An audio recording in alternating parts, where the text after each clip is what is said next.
Vlog on a blog. Tomorrow's news today. Get to the truth.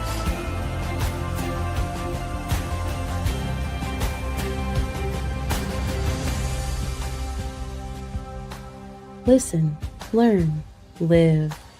Visit us at yadaya.com. Yay, score. That was the sign of a touchdown. We made one last adjustment to the introduction. We prefer the listen, learn, and live outro to the intro as opposed to subscribe and that sort of thing, because we really don't give two hoots what you choose to do. It's up to you. If it is meaningful to you, you're going to subscribe to this message. If it's not, then you're not. So last thing we're going to do is ask you to do so.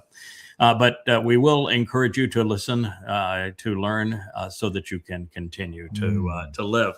We have Will with us here. It's good to have you back, Will. You were one of the handsome fellows in that introduction. I think you're paired with Roger Bankston, aren't you? That's right. And I love it. I thought they did a great job with those. Yeah. And I really like the fact that we have Mariah and Deepo and John from the Gen Zers all intermixed in our presentation. So it's it's fun. The Wookiee is disappointed that he's been exiled currently, but boy, the Wookiee got a lot of play, so he can't be too upset. And he's just bemoaning the royalties. That's all. He is. Well, yeah, he'll get the royalties on the continue to play. There was something 2 days ago that took place in Israel. We were going to cover it yesterday, but we had Deepo on the program, and with Deepo, I just find it a marvelous opportunity for us to celebrate the songs that he has created the visuals for. Sometimes, in fact, two of the songs we played yesterday, I wrote the lyrics to. Normally, it's Leia's lyrics. She always is responsible for the score, and she provides the suggestion as what she wants as the backdrop to it. And Deepo has been a stunningly effective, talented video choreographer of these songs. And what we found yesterday was just so interesting. As I asked him, where did you hewn that talent? Because that is the level of production that he was creating for these songs is theatrical. And he said, I felt a very strong call to contribute. And I wanted to contribute in any way that I could. And I knew there was lots of ways that I could contribute, including building websites. And he says, I'm fairly comfortable in a lot of different venues. So I was asked if I could create some visuals for songs. And this is how I learned that craft. And I mean, he's already theatrical in his production. What a wonderful story, too. The important part of that to me is that he didn't go away. I mean, he had contacted and reached out to me, and and I'm like, hey, I'll get you with Joe, and you can work on the website. And then that didn't work out, and that's not going to work out. What else you got? And then we put him on the glossary, and he's like, hey, I'm done with that. Now, what do you know what I'm saying? As opposed to this, what can I do? He's like, literally, I can do anything. I'll figure it out, and I'll do it. He didn't go away. Yes. No, he worked on the glossary for a while. He was willing to do anything, and that just shows the right kind of attitude. And he stuck with it. And now he's such a contributor. I can't even imagine being part of the witness experience on the Temple Mount without him. I mean, you want him to be, I was going to say standing beside us, but those songs there's so many of them, they're so long. We'll probably be sitting as they play above us. But it should be seen that way. And I think the fact that he doesn't look like the rest of Israel. Not that I do or any of us do, but the fact is that he doesn't look that role is going to reinforce something that's powerfully important to Israel. That you were chosen, but you didn't choose God in return. And so the covenant was open through the Torah to everyone. And this includes our brother Deepo, whom we love as family. And if you want to be part of this covenant now, your old attitudes have to go. Yeah. Mm-hmm. This is the covenant as it really is. And if you want to participate, you don't get to change it Yeah. to suit your peculiarities. I just think it's and by the way, there are women in it too. And I know you don't like to spend time around women, but you're going to have to get over yourselves. Mm-hmm. And we actually use Yahweh's name, and you don't like to do that, but they say, get over yourselves. It's time you change. So anyways, beautiful, beautiful presentation. Okay. Day before yesterday in Israel, we had the man that I disrespect second most in the world today. The most reprehensible man in the world today is Donald Trump, far and away. But the devil's advocate is Netanyahu. Mm-hmm. And while we dearly love Israel, and we do these programs on behalf of Israel, calling Israel back home, Israel's a tough damn audience. And unfortunately, Israel is committing suicide with every post, with every breath. And the most suicidal of all Jews at this point is Netanyahu.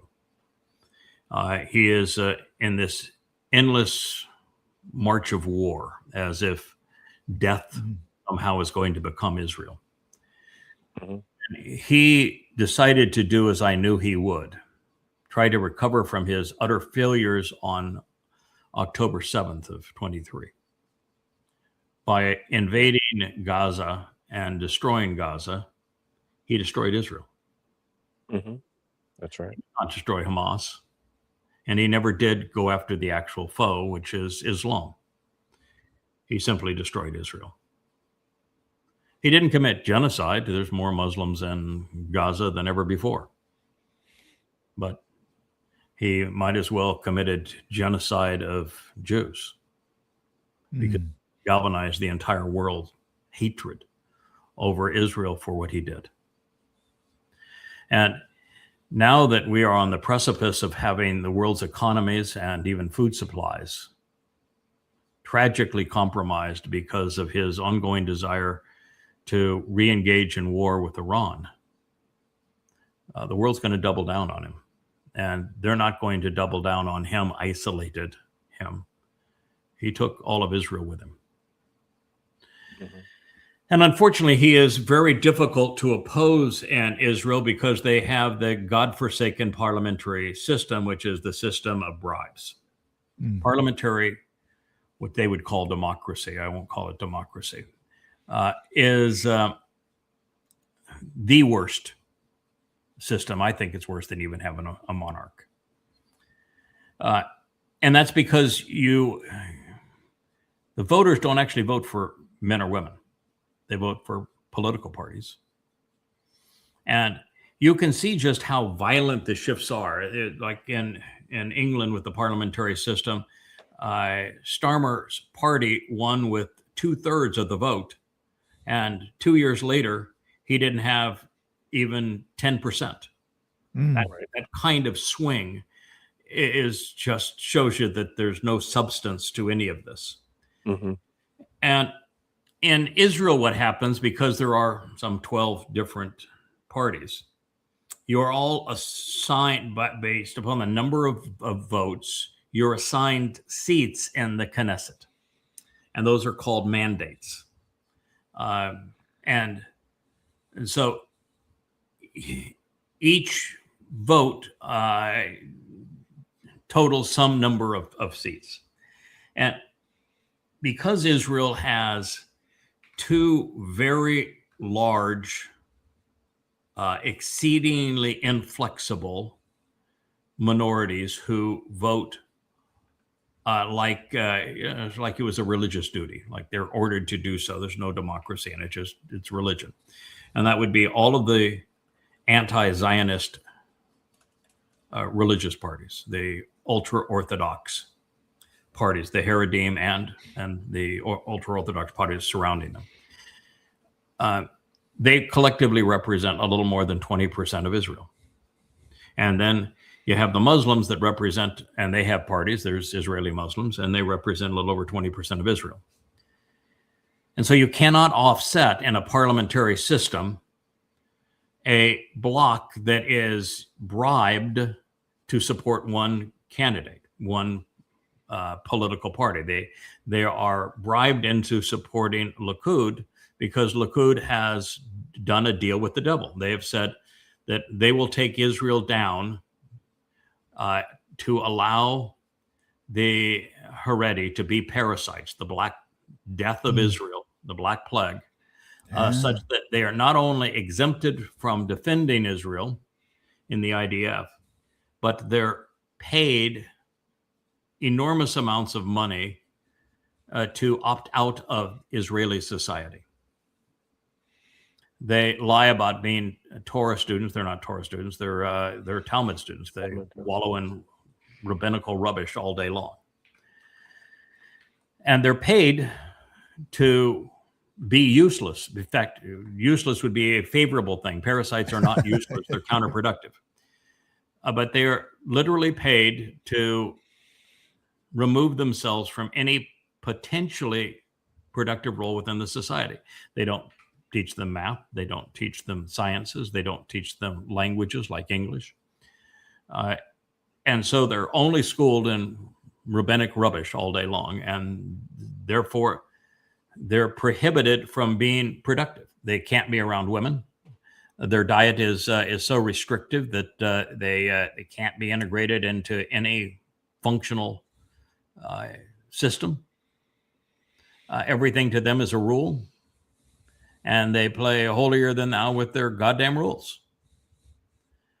So they're useless, and worse, they're parasites. And the Likud party has long bribed them to saying, so long as you vote for us, we'll keep up the stipends, we'll keep you out of the IDF, and we'll create this little cushy nest for you. And this 20% is the death of Israel. So the only way to oppose a bloc like that with the remaining 80% of voters, you really don't have 80%. You only have 40%. It means you have 60% because you have another 20% of voters that are the Muslim parties. And the Muslim parties have only once joined a government, and that was only briefly. That was the joint party of Naftali and Lapid. So with those two groups being a 40% block, of the 60% in the middle, Israel is pretty divided.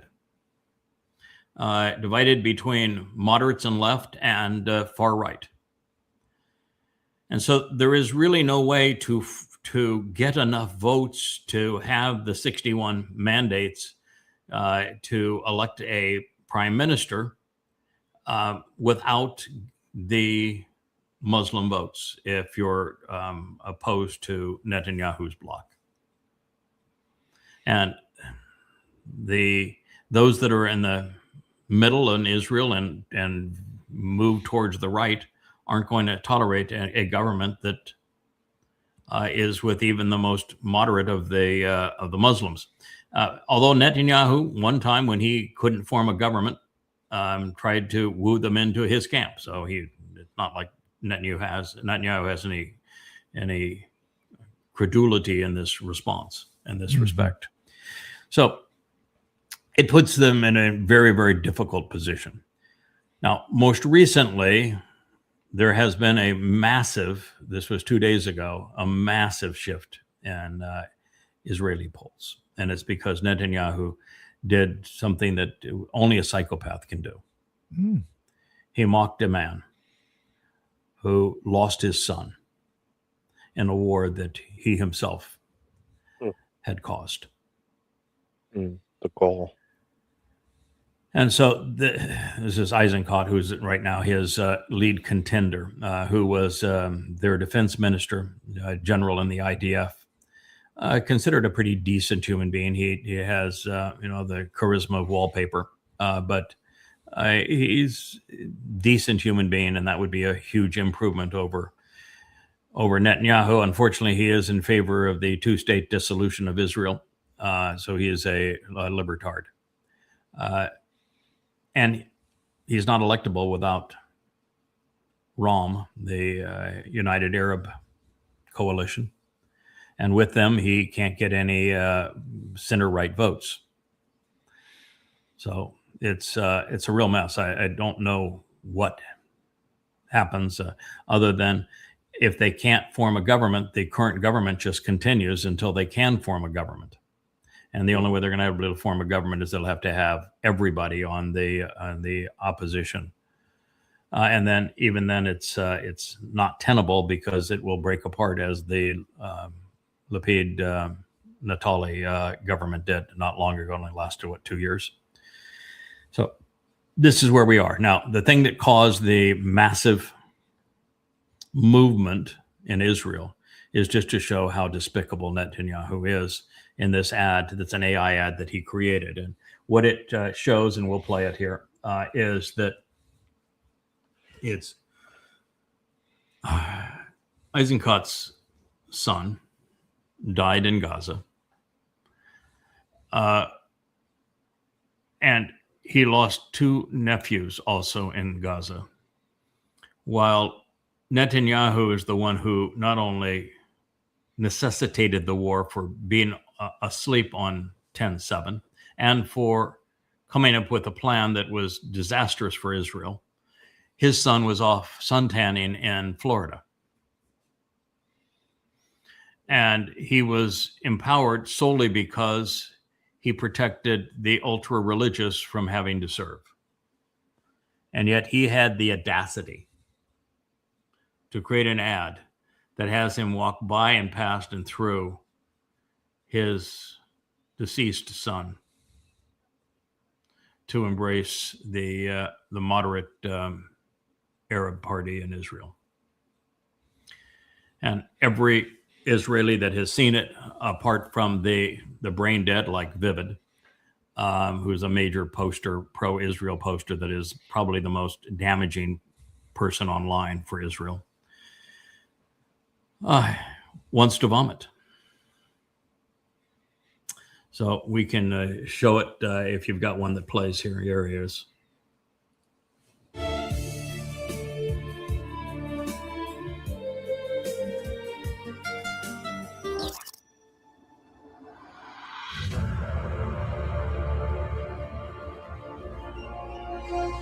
לאיזנקוט אין ממשלה, בלי יאיר גולן והמפלגות הערביות. Now, of course, beyond the insensitivity, and that's not just sensitivity, the complete lack of a moral compass for Netanyahu to create an AI ad that has his chief rival walk past and ignore the son that he lost to a war that Netanyahu caused to happen by his negligence. And then embrace Ram when Netanyahu himself has embraced Ram. And Netanyahu's son is sunbathing in Florida. Mm-hmm. Is the kind of scum that we witness in the White House of the United States. Yeah. Oh. There should be no recovery for this. If you are right wing, I don't give a crap that you don't like Eisenkot. Doesn't matter. You can't continue to support this fool. And you need to get outside of your own blinders, because he has destroyed Israel around the world. He has universally turned the entire world against Israel. Israel is the most hated state in the world by a wide margin. They're isolated from everybody, and the only country that gives them any lip service is the United States. And the United States, the game's over. I mean, young Americans are almost universally anti-Israel. The Democrats are almost universally anti-Israel. And Trump is the great betrayer that was spoken of in the prophets. So, and he has already decided that he is done with Israel. Yeah, I was looking through the feed today to try to get to this because this post was from a couple of days ago, and I'm scrolling. I'm like, oh, I can't find it. Maybe they took it down. You know, I mean, once it's on the internet, it's out there. But I'm like, maybe they had the good sense to say, hey, gotcha, it was in bad taste. They're going to throw some staffer under the bus. You know what I mean? And we're going to take it. Mm-hmm. Nope. It's still out there. None of You're that is happening. Comfortable with it. Yeah. Yeah. And of course, the opponents of Netanyahu were going to play it and play it and play it. Yeah. And they should. And they should. No question. Yeah. Yeah, they should. All right, sir. We'll let's go back to the top of our feed here, and we'll talk about the items in the news. Something happened yesterday that is vomit delicious here in the United States, and that was the legacy of the warmonger, the devil's advocate there on the list. Israel's not the only country in the world with a devil's advocate in politics. Lindsey Graham, the now deceased Lindsey Graham, was the devil's advocate. He was a maniacal despot in America, fanning the flames of death and destruction everywhere. His legacy is to have the U.S. Congress in a narrow vote approve the $1.1 trillion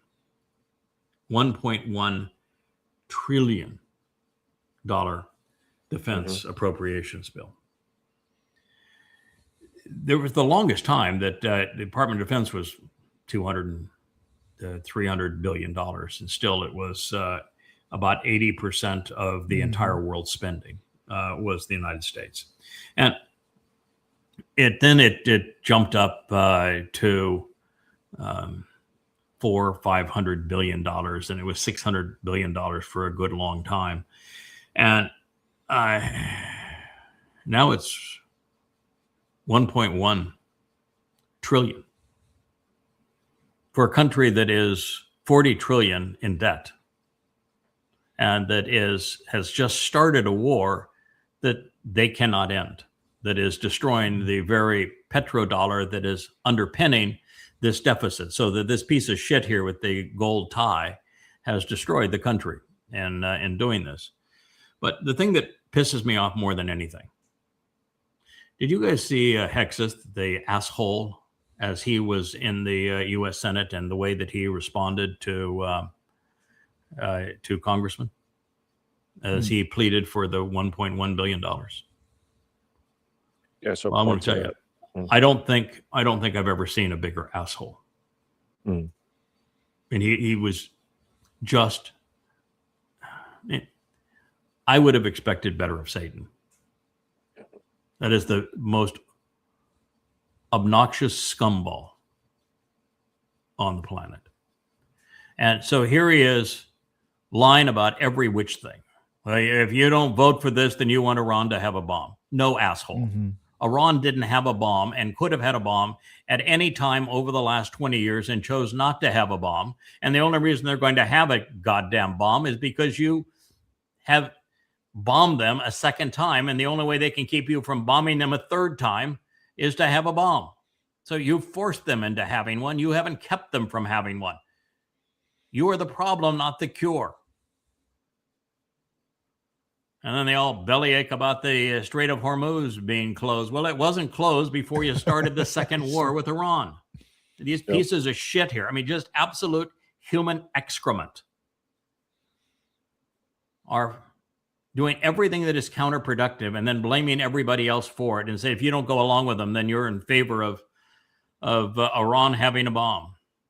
Listen, at this point, Iran having a bomb would actually be an enormously favorable thing. Why? Because it would keep the United States and this asshole from continuing to destroy America and the world by this endless war. No doubt. It would end this war if they had one, or if they are willing to deploy it. It will end this war. So probably a good thing at this point. I know Israel doesn't want to hear that, but they're not going to use that bomb in Israel. The prophets are already very clear. The prophets have said exactly how Iran's going to deal with Israel, and it's not with a nuclear bomb. They're going to send 3 to 4 million mujahideen into Israel.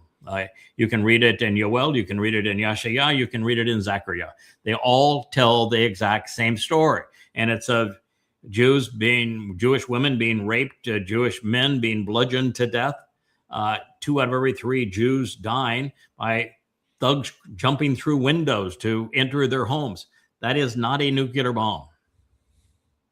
You've said it many Muslims times, run Yada. amok. There's no benefit to Iran nuking No. Israel. They don't want to nuke it. They want Israel, and they'd like to keep it somewhat intact. Correct. Particularly the Temple Mount, because that's their That's right. third holiest site where they have their crappy trophy scars. So no, they don't want to eradicate it.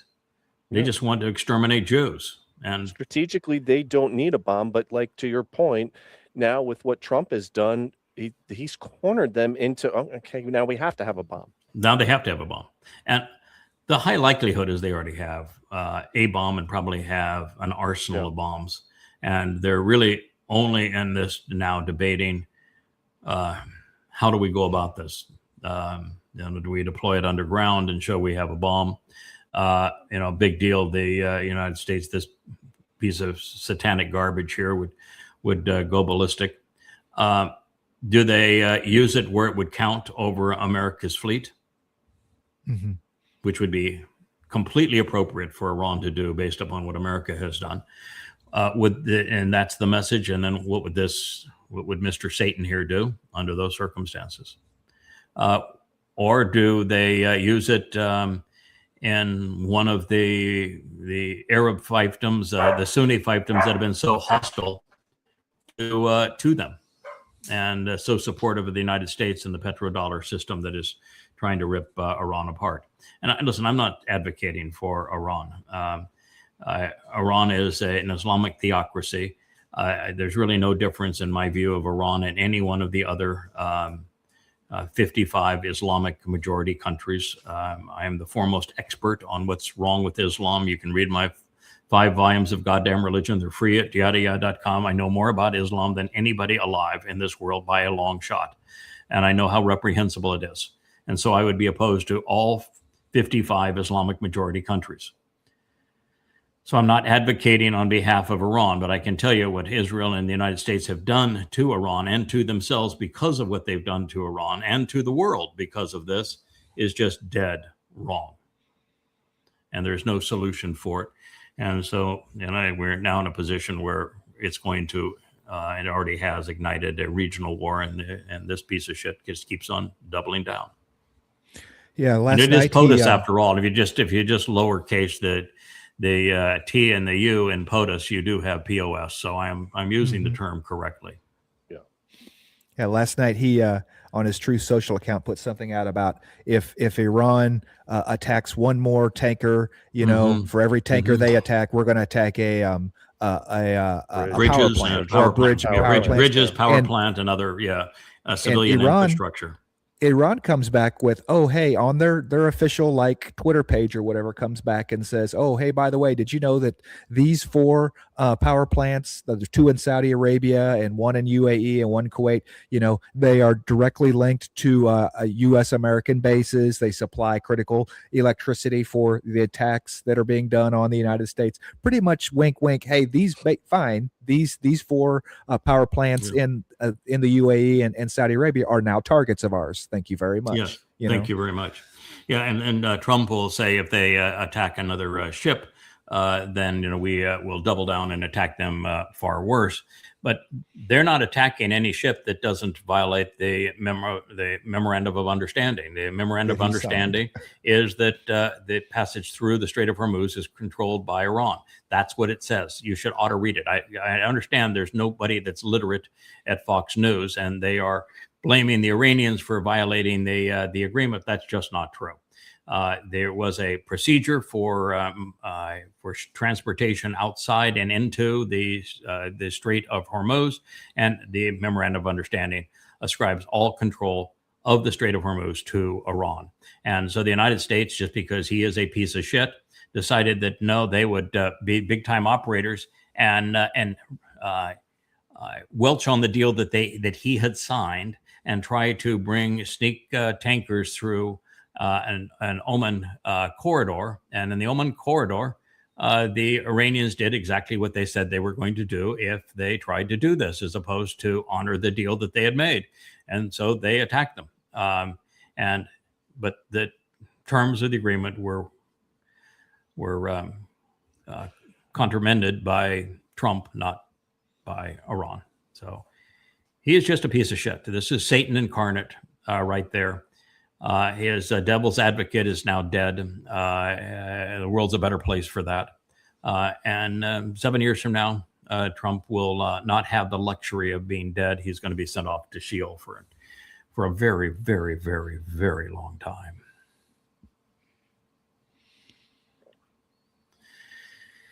This is the first conundrum that I solved when I started doing as Yahweh had asked me to do. After I finished my work on Islam, exposing and condemning Islam on behalf of his people, I resolved this conundrum. And I'm the first person to ever do it. And it's one of the most important insights ever, and I think in human history, is that in religion, heaven or hell is one or the other, is the terror that is used to control the masses. Mm-hmm. Whether it be Islam, where the torment in hell is perpetrated by Allah turning people over a cauldron of fire, making them drink molten pitch and roasting their skin off only to give them a new skin so we can roast them some more. Or in Christianity, where it's perpetual torment and fire. Fear of hell is what's used to control people so that they become easy to manipulate. And if you're a reasonable person, which the faithful are not ever, the religious are not ever reasonable, but as a reasonable person, you would know that a God who says, you will either worship me, you will either obey me, you will either capitulate to me, or I will see to it that you suffer an eternity in hell, that sign could not have been a sane deity. That individual was not capable of creating life or this universe, and that God would be sadistic, akin to Satan, and unworthy of any attention, much less worship. So if you're a rational person, you know that if that is what the God said, that God is not God. He is a demonic influence. And that is what keeps a huge percentage of atheists and agnostics, is that in every religion, that's what they propose, with exception of Judaism, where they deny everything. They deny heaven, they deny hell, they deny salvation. It's a religion for the purpose of being religious. So what I learned when I started translating Yahweh's testimony, and I began on the book of Hosea, which you'd think is a kind of an odd place to start because a friend of mine, the man that actually taught me to write 25 years ago, and write in the form that you could actually compose a book. Anyway, that's a skill set that not a lot of people have. And he taught me how to do that. And he was writing a book himself, which I named for him, Future History.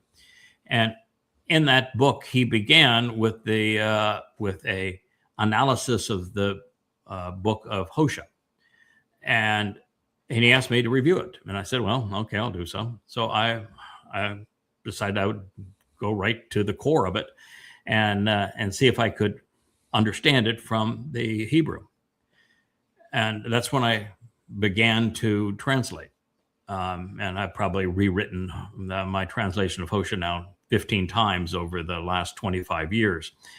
But even in that first time, without much skill in the craft, I recognized that God was saying that the vast preponderance of souls simply die. The end of their mortal life is the end of their life. There is no punishment. There is no reward. And he recognized that his whole covenant concept is elevating a certain select group of souls to be with him in Shamaim in the seventh dimension. And yet he speaks quite often of a place called Sheol, which is equivalent to a black hole. It would be a place, there's no light, so there's no fires, there's no torture, and there's no bodies. It's strictly a place for souls to be incarcerated who have promoted things that have misled many people or harmed many people. And so you know now that there's three outcomes, and that the preponderance of people are neither of those things. They don't get to heaven. I mean, we're talking about 99% of human souls don't go to heaven, and they don't suffer an eternity. So the argument this person is making is what you call a straw man. It is projecting on God something he did not say. It is attacking a religious belief, but there's no purpose in attacking a religious belief because the religious are too stupid to be swayed by evidence and reason. There's not a single religious person that's going to change their belief because you proved that their belief was wrong. Mhm. So all of these posts do, and Ugo Cannon is one of like 10 bots out there that do this constantly. All they really do is aggravate people because the religious are never going to be persuaded by logic. If God, in fact, said that, the claim would be true. But because he didn't say that, it's a straw man argument. But once you understand that there are three outcomes for a human soul, and that the majority don't know God, God doesn't know them, they didn't mislead people, they were simply misled, or they were apathetic, and that they have the benefit of the life that God made possible. They had the benefit of free will that God made possible. They had access to the Torah and prophets that he inspired, but chose either a religious alternative, a political alternative, a conspiratorial alternative, and therefore they didn't know him. He doesn't know them. There's certainly not going to be an eternal life. God's not going to take such a person and say, "Yeah, you completely squandered this life and were lost the entire time. So nothing I can do with you." And you didn't, though you weren't an Auschwitz guard or an inquisitioner. Therefore, you weren't a jihadi tormenting my people and raping them. So death is the end of your life. Goodbye. That's just it. Simply put, that third door made a relationship possible. Yes, It's it did. completely two doors is a non-starter, and for Correct. reasonably bright people, they don't engage, and for the religious, they don't really give a shit because they don't need it to be rational. They're just happy to be floating Right. along with nonsense. But that third option made a relationship possible Possible. with God. Yeah. Right. It does. Yeah. Otherwise, you're not in a relationship. You're a No. pawn. That's right. Yeah. You're nothing but a pawn in a game without the third outcome.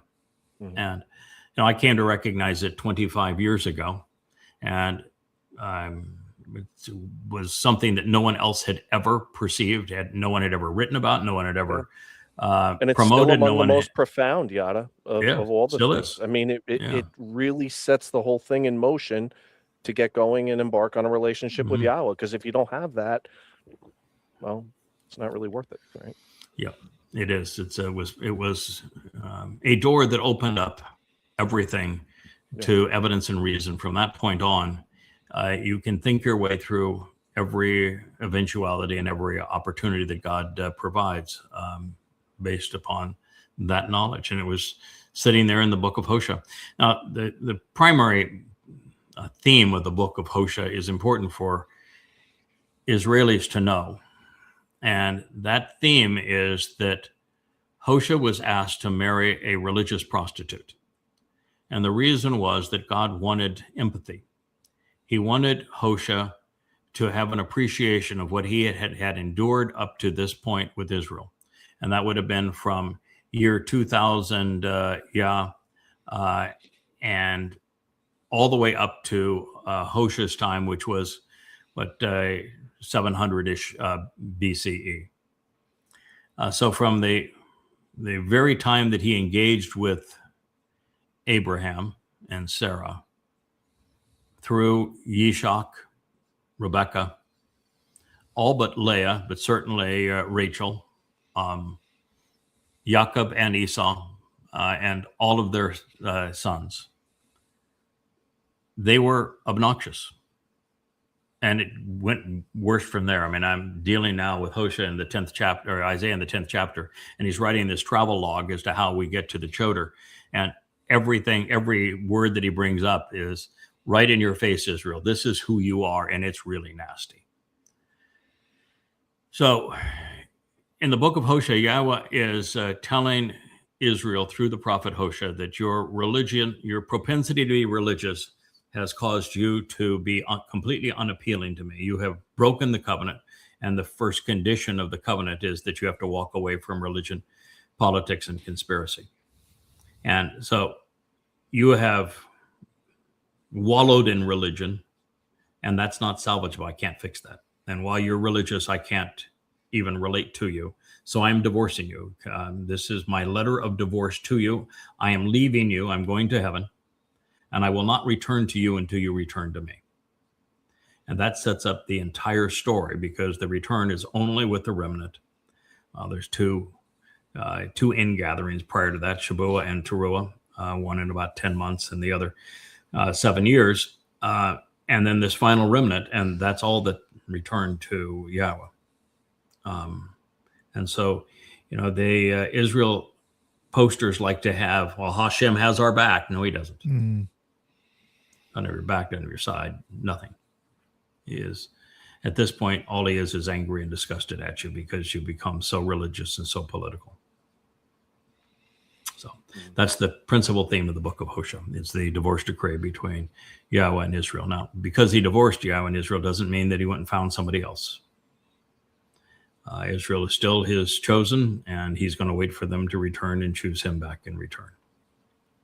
Doesn't mean you're excluded if you're not part of Israel, because you can become part of Israel. The Torah provides a way for that to occur.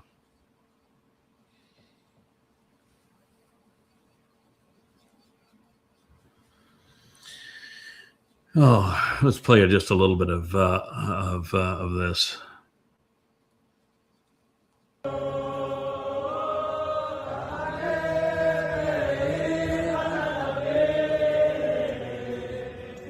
Where are they? What are they singing to? Yeah. What are they bowing to? Well, it's not a mosque. It's the Dome of the Rock. The mosque is to the right of that. If this is the western side.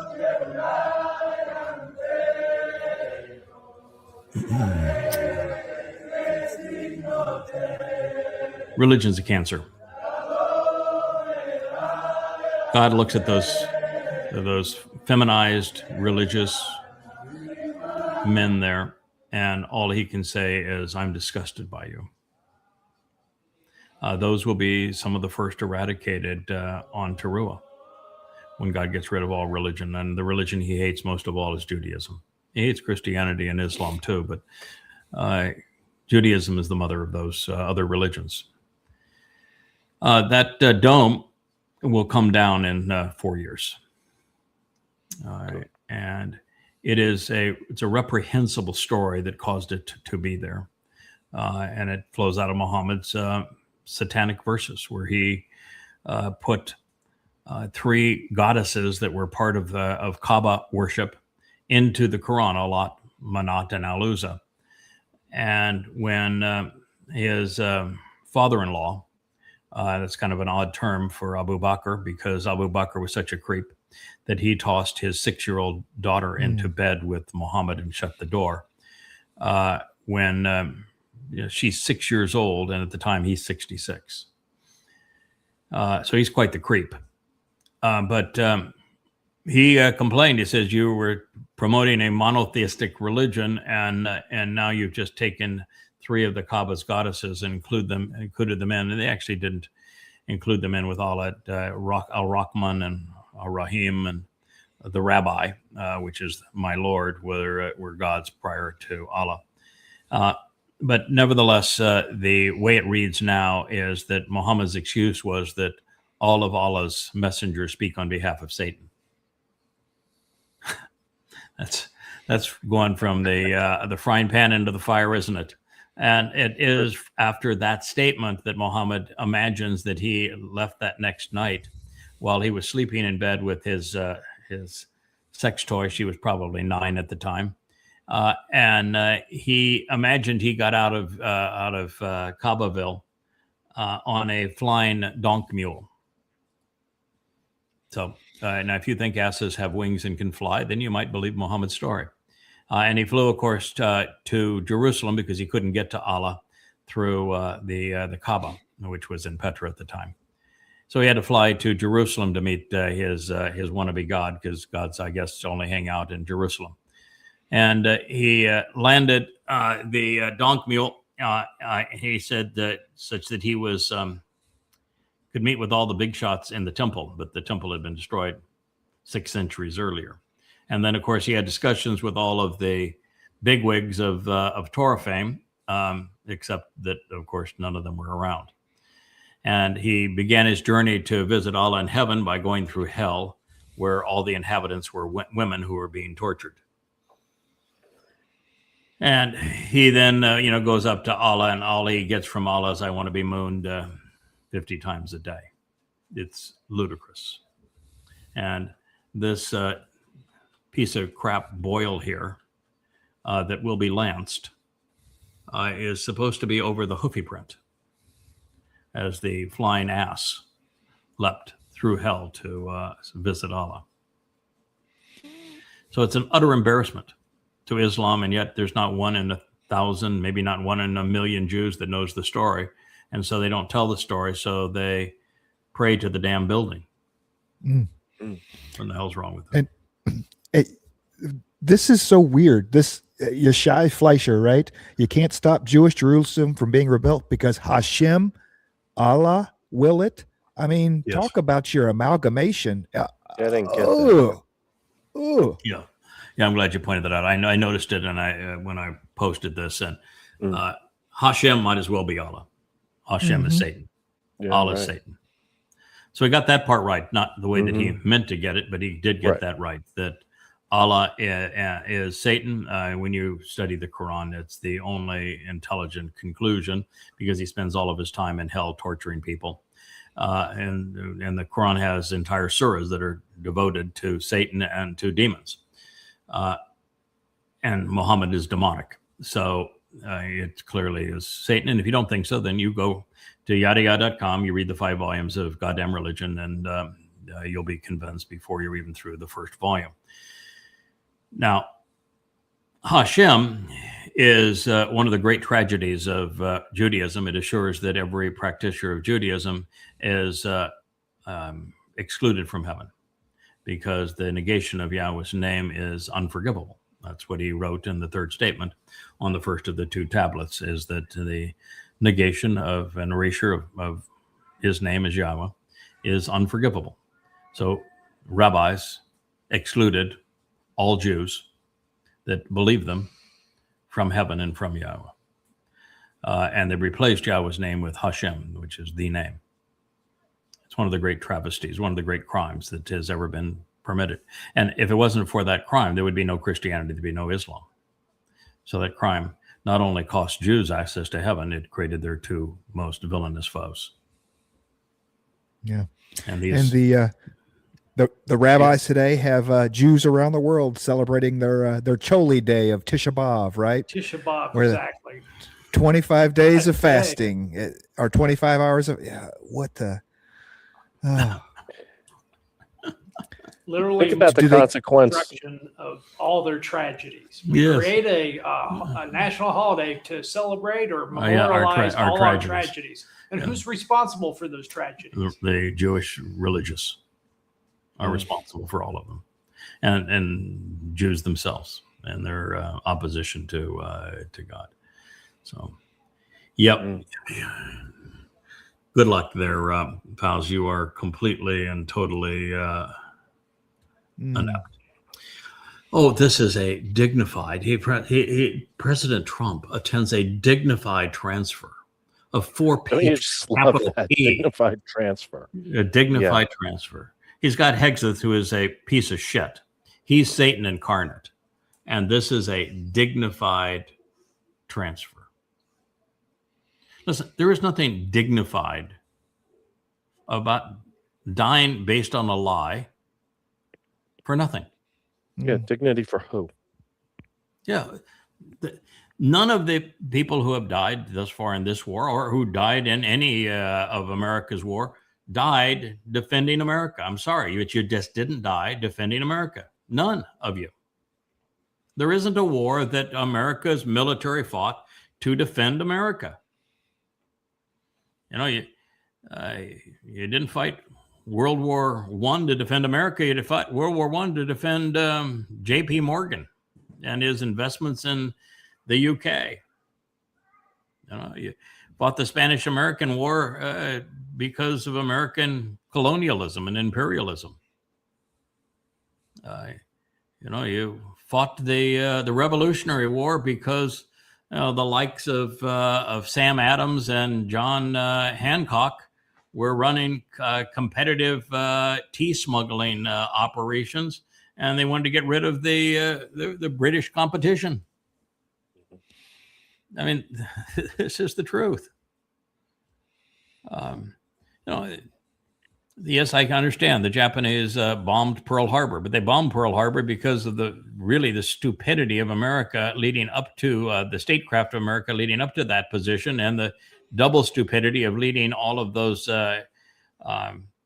warships there. Now, of course, the America knew this was going to happen, which is why the only ships that had any value, which were the aircraft carriers, were gone, and the battleships, which had no value of any kind, were sitting there as sitting targets of something that the Japanese could go kill, and the Japanese didn't do it because they were going to invade Hawaii, or they were going to invade, which of course America stole, or they were going to invade the West Coast or East Coast of America. They had no intent to do any of those things.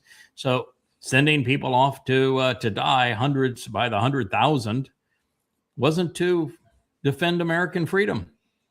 No, it was to make people fabulously wealthy and to create what was an immoral choice, sending overall 400,000 Americans to their death to avenge the death of 3,000 is pretty damn stupid. Yep. And there was so many better ways, both in Europe and in the Pacific Theater, to deal with the things that had happened. And I've talked a lot about how you dealt with the Pacific Theater, and it was a very easy solution.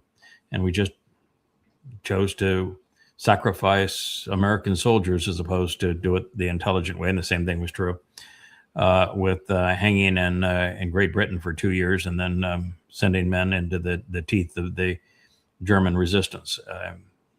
What we did was asinine and caused the deaths of lots of people. And ultimately, we prevailed in the war because we became terrorists. We didn't prevail in the war by machismo. We firebombed German cities, burning women and children alive every night. And then we started bombing Tokyo and Japanese cities, such that we burned women and children alive night after night, sometimes killing 50,000 people a night. We became murderous. That's how we prevailed. It was disgusting what we did. So you think there's a dignity in serving in the military? No, there is no dignity. You surrender your dignity. And the military is corrupt in every which way. Monetarily corrupt. They have the 1.1 trillion that's just been given to the U.S. military. About a third of that will be graft. About a third of it will have no value whatsoever. And look at the wars they have started. Look how disastrous what the U.S. military did in Libya. Look how disastrous what they did in Syria. Look how disastrous what the American military did in Iraq and Afghanistan and Somalia. Now in Iran. It's a force that is incredibly disruptive, murderous, and hasn't done anything worthwhile in a very, very long time. So there is no romancing of senseless death. It's one of the great travesties of propaganda, is creating this illusion that if you go and you die in the military, that you're some kind of hero. No. If you were one of those who was either killed or maimed in Iraq or Afghanistan, you were played. You were foolish to have served there. Yep. And you made a bad situation worse, which is why the suicide deaths of veterans of those wars are so egregiously high. Yeah. That's the story for me on this. Is I spoke about it 2 days ago, is the number 4. 2 days ago, we had the one little girl's picture that we wanted to circulate that was lost in this war with Iran, and then that we saw the missing guy. So there was 2, and now we have 4, and the president's saluting them coming. We're starting to ramp up. Hey, we need to defend these avenge these deaths of our American patriots and go get them. And the only way to get them is a land war. Soon he's going to have 400 and then 4,000 and maybe 40,000 the way that he's going. Yep. He is insane, sufficiently insane to invade Iran. I'm not saying he will invade Iran, but I'm saying that he is sufficiently insane. Yeah. His Secretary of War is sufficiently immoral. And we have shown that there isn't any flag officer in America that's got any character.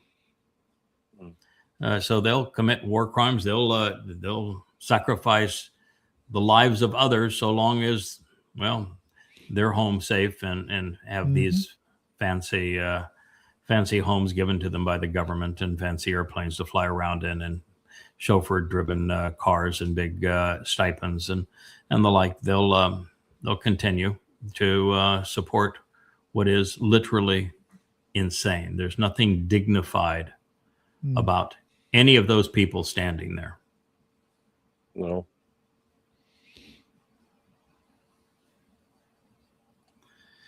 Oh, here's this point forward, the Islamic Republic of Iran shoots a ship in the Strait of Hormuz. Well, they'll only shoot a ship in the Strait of Hormuz if you tell them to go violate the agreement that you signed. So if you don't tell them to trust you and violating the agreement that you signed, there won't be any ships shot down. And if you continue to tell them to violate the agreement, you have put Iran in a position where they have absolutely no choice but to do that. Because if they didn't do that and you violated the agreement and their control over the Strait of Hormuz ends, then they put themselves in a position where the United States can annihilate them. So since they can't put 90 million people in the position where the United States can annihilate them, their only control mechanism is that strait. And so you jeopardize the cargo and personnel to tell people whether it's Guardian of the Sea or Project Liberty that they should trust you, and circumventing the Iranian control, they're going to be shot. People are going to die. And then you're going to use that to justify doubling down on a war, doing things that are international crimes. Blowing up bridges and power plants is a war crime. War crime. Yeah. The Houthis are in the mix too. They have one confirmed ship that they have attacked in Saudi Arabia in the Red Sea. And, so and the Now Yemenite they're shutting Muslims, down the other strait. Yeah, and the Yemenite Muslims have in the last month they have pirated 2 ships. So there's 3 down in the Red Sea. Yeah, it's a regional war now. Out of way, Donald J. Think about that. We have another strait that's gonna be closing down in the Red Sea, and we're working out a deal now with Saudi Arabia so that they can go nuclear. and you've pointed out a number of times that that's not to boil water when you're sitting on a sea of oil. I mean, I have never seen a man more destructive than Donald Trump. I cannot believe what he is doing geopolitically in no time. Things that have been in place for better or for worse for decades, even more than that. This man has come in and he's just toppled the entire apple cart. Yeah, he is the most insane and out of touch, destructive, deceitful, egomaniacal narcissist to have ever led a country. In all the long history of humanity, we know of lots of really, really disgusting leaders. Yeah. Nero, Caligula. Our example, Genghis Khan was a pretty ruthless son of a bitch. Tamerlane, disgusting. Muhammad, disgusting. There's been a lot of really big creeps out there. Stalin, Mao Zedong, Hitler. When we put it all together, You can look at the film of the speeches. You can read the words of the most villainous men who have ever led nations or armies. And it's already to the point where Donald Trump is the worst of them. Yeah. And he's just getting going. And that's remarkable. This is the man that the prophet spoke, that was the incarnation of Satan. He is betraying Israel and the world. And we have, of all things, Christians that are enabling him. So the religion that turned God into a man so feeble that men could kill, and whose symbol is a dead God on a stick. Those who are so easily to fool are the very fools that have promoted Satan to president of the United States, and he is destroying the world. He is already and will continue to be the single worst human who has ever lived. Congratulations. I appreciate your attention in this matter.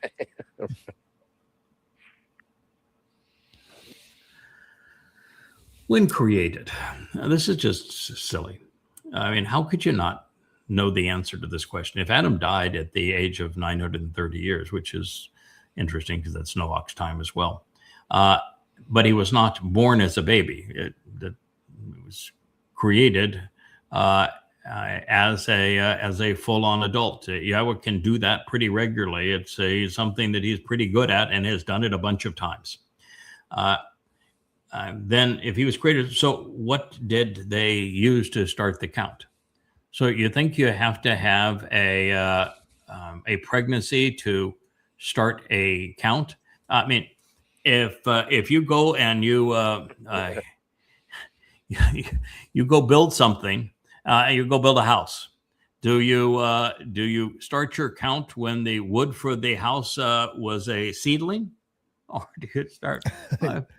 Built the house in year 2000, therefore it's 26 years old.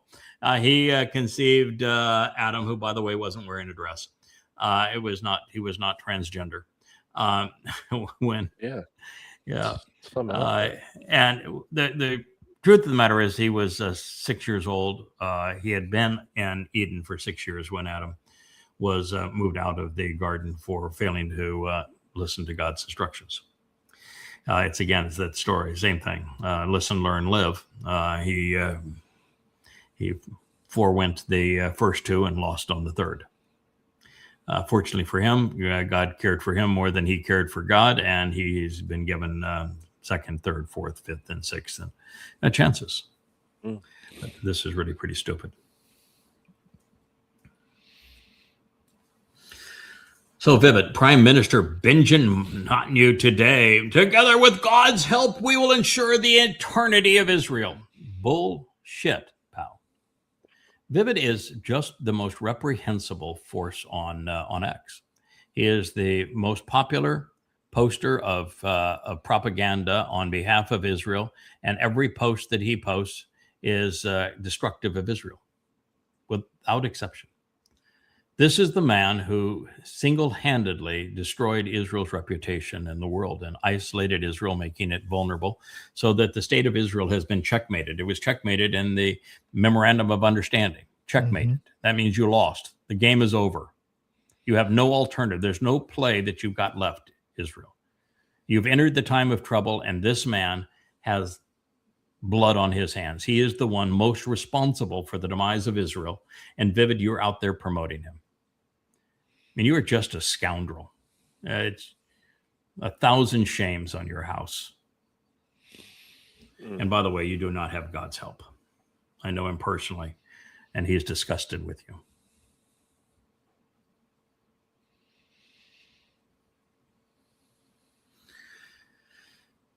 Yeah, how is it possible?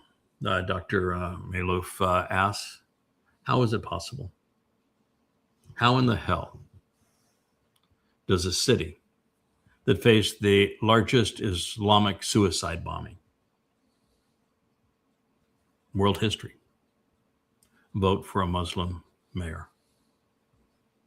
How in the world is it possible? And the answer, of course, is Dems became dumb. As bad as MAGA Republicans are, The Dems are no better. This is the terrible plight that America's in. It's like we talked about Israel. Israel has 20% of the population that are Marxists and 20% that are religious parasites. So 20% that have no clue as to what needs to be done in Israel to save the nation, and 20% that wouldn't lift a finger to save the nation. And you can't function that way. But America's worse. You have 40% of Americans that are Marxists and have their heads up their tuchus. And you have 40% of Americans who are MAGAs and have no head. No head, no heart. They are the ultimate zombies. I don't know which one's worse, but I can tell you can't save the nation when you have 80% of your people isolated into those two groups. Yeah. Can't be done. That's right. No. Yeah, There is it's- no lesser of two evils under those circumstances. This So that is so how it simple. happened. Mhm. Yes, This is so it simple. is so The- simple. And you know, 9/11 was perpetrated by fundamentalist Muslims. They confessed to the crime. They shouted Allahu Akbar, and we found that 100% of the participants were Muslims, and they did it in the name of their God, Allah.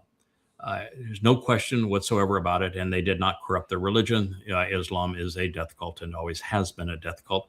In fact, in the first 100 years of Islam, the religion killed 200 million people, which is 1/3 of the Earth's population at the time. Yeah. Congratulations. Yeah. Where did they come from? All 19? Where did they come from? I think it was 17 Saudi of the Arabia. 19 came from Saudi Arabia. 16, I think, Arabia. of the 19 came from Saudi Arabia. The others came from mosques that were in other places, and their heritage drew them in. I think there was one Lebanese Muslim, one Jordanian Muslim. But the locus of concentration was the land where Islam was born, Saudi Arabia. Mm-hmm. Yeah. Unbelievable. The tagline, 9/11, never forget, right? They have the Holocaust, never again. Okay. And the 9/11 tagline is never forget, and you forgot. Yeah. That's exactly. I don't think they forgot. I was in the front lines on this thing. Not only did I spend a lot of time at the top of the World Trade Center, giving speeches and other kind of business affairs there. I wrote the two most definitive books on Islam at the time. Mhm. I'm the only person that interviewed Al Qaeda and lived to tell the tale. I did 10,000 radio interviews on this. I mean, I was in the midst of this fight, and I can assure you they didn't forget. They never understood. Mm-hmm. Yeah.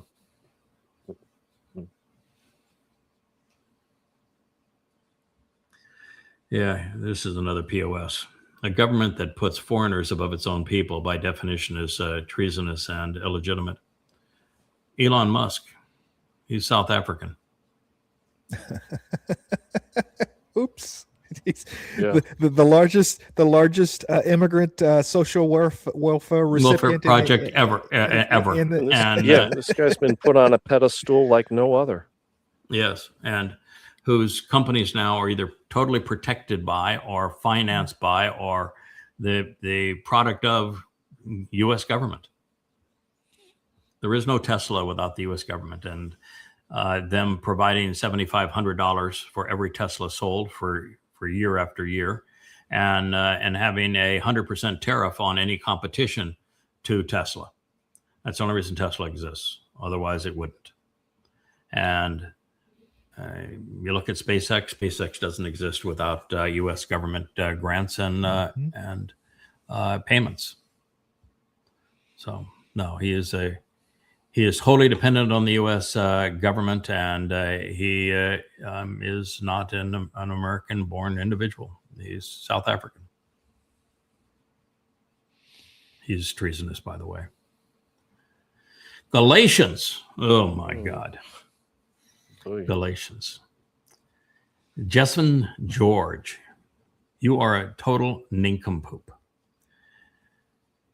in the 5 books called Twistianity that I wrote against the religion of Christianity, this being an example of one of the 5, they are, as you can see there, the darker text is where I'm citing the Christian New Testament. I created my own translation of the earliest 69 manuscripts, the 69 manuscripts that predate Eusebius's Malfeasance.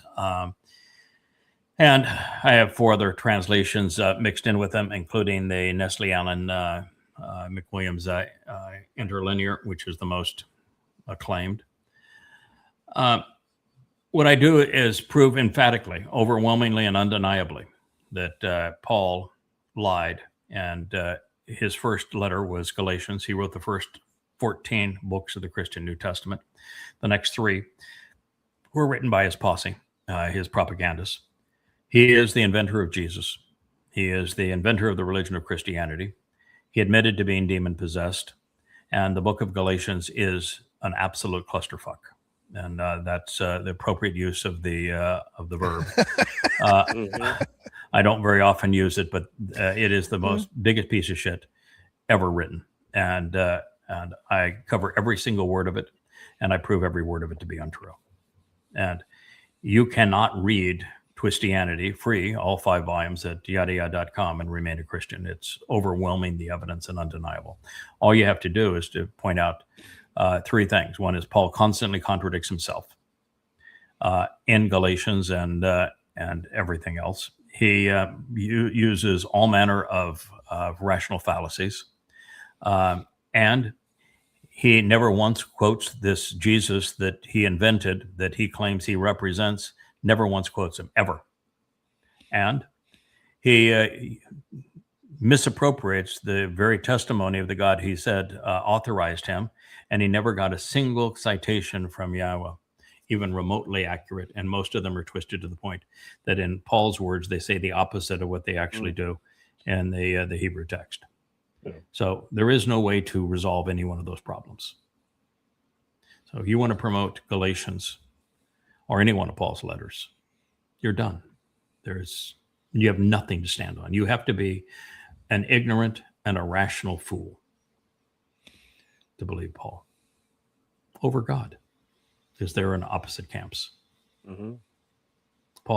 God actually calls Paul the plague of death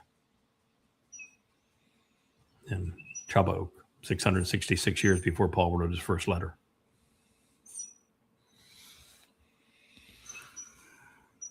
Yeah, this whole quote is just weird because it's all about God will reward for whatever thing, I guess. It's about timing, right? And so this idea that our timing isn't God's timing, or there shouldn't be a linear progression of I do X, Y, and Z, and so therefore the thing happens, right? No, that's not the purpose of it. No, that's not the purpose of it. Religion's a really sneaky thing. What religion basically says is, okay, your life is not worth living. We have total control over our lives are great, but your lives are really shitty. But if you go along with this program and you continue to live this shitty life under our control, just hang in there. there. There'll be another life, and in that next life, you'll be rewarded for submitting to our control. Yeah, especially if you don't bitch about how horrible things are right now. Yeah. It'll be wonderful for you. Right. That is the nature of all religions, every single one of them. We're going to control you by acknowledging that we have made your life really shitty, but you'll get a reward in the next life. And the whole thing is you suffer now, God will reward you for suffering later. Mm-hmm. Just hang in there. Just hang in. Of course, there's never been a delivery on that, but that's the lie that has underpinned all religions for all time. That is the lie that's being promoted here. Paul had no following other than, he had somebody that like Barnabas that was with him, and then he cursed Barnabas. He tried to win over Shimon Kefish, who's known now as Peter, and then he had to condemn him. And he was condemning Yahukan and John. He condemned Jacob. When he finally is writing Timothy his last letter, he says, I've been abandoned by everybody. And his whole life was just a shit show. He was miserable. And no one believed him because, well, it was obvious he wasn't telling the truth. It's just same thing in the Quran. Those who knew Muhammad best, those who actually listened to him, those who knew Paul best, who actually listened to him, knew he was a bag of manure and wasn't even remotely telling the truth. And so he even had to use this line for himself. Okay, so everything has ever gone bad for me, but I have hope that it'll turn around. Well, of course it didn't. He died in Rome in 66 CE, completely alone and miserable. And if you believe him, you will die alone and miserable too. I was just trying to juxtapose it with Yahweh's 7 Moed Mikre, the right timing of things, would not understand the right time. No, there's no juxtaposition of anything. He was opposed to the Torah. So this is Hexus walking down. Boy, what an ugly hallway. I mean, God, look at that ceiling. I mean, reasonably low ceiling, all gray walls, no gray floor, linoleum, faux gray walls, gray ceiling. I've seen tombs that are more appealing than this. It looks like a mausoleum in there. It looks like a mausoleum. Absolutely. As I said, I've seen tombs that look more appealing than this. And you have the secretary of assholes walking down, and somebody reports, just say to me one thing: how are you going to win this war? How are you going to win this war? He just walks right past him. And the answer is he can't answer the question because there is no way to win this war. There's literally no way to end the war.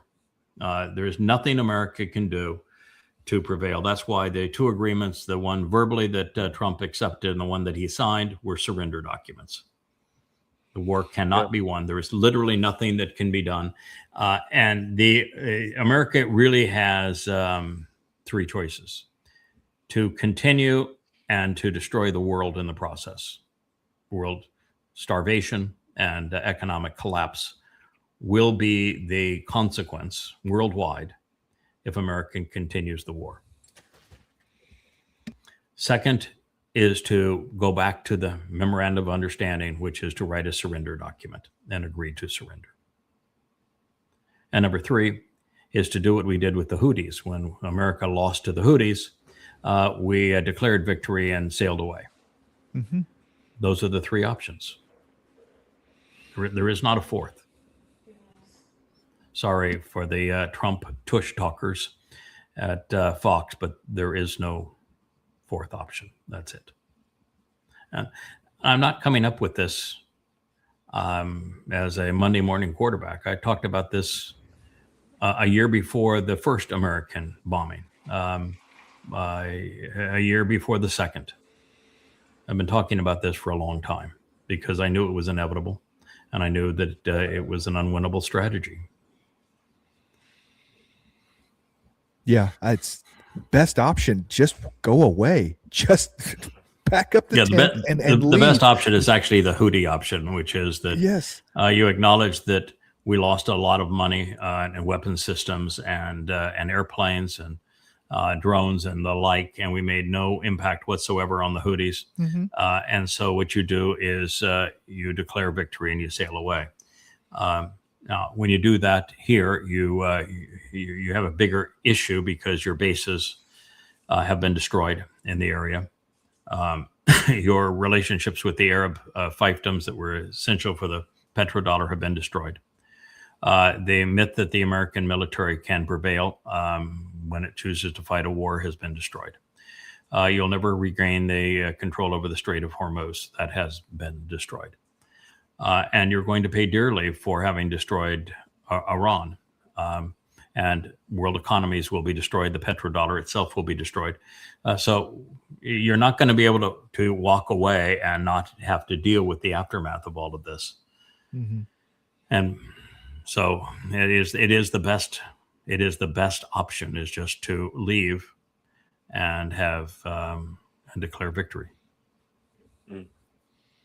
Yeah, I guess Not going to happen at this point. in that sense, the 320 billion pales in comparison to the economic damage to the dollar. Whenever Saudi Arabia says we're not on the Bretton Woods anymore, I guess you can dangle nukes in front of them and say, "Hey, keep up with the Bretton Woods agreement, and we'll give you nukes." I mean, I don't know. Yeah, actually, Saudi Arabia has bailed on the petrodollar agreement about a year and a half ago. They sell an enormous amount of oil in the Chinese yuan. So they've been off of it for a while. They still sell some in dollars, and to get their ships to transit through the Strait of Hormuz, they'll have to back even off of that. But they know they cannot trust the United States. They've been put in a terrible position, their own fault. I mean, if you look at the rise and fall of Mohammed bin Salman, MBS, he went from being a nobody within that royal family to terrorizing every rival, including the actual heir apparent to the throne of Saudi Arabia.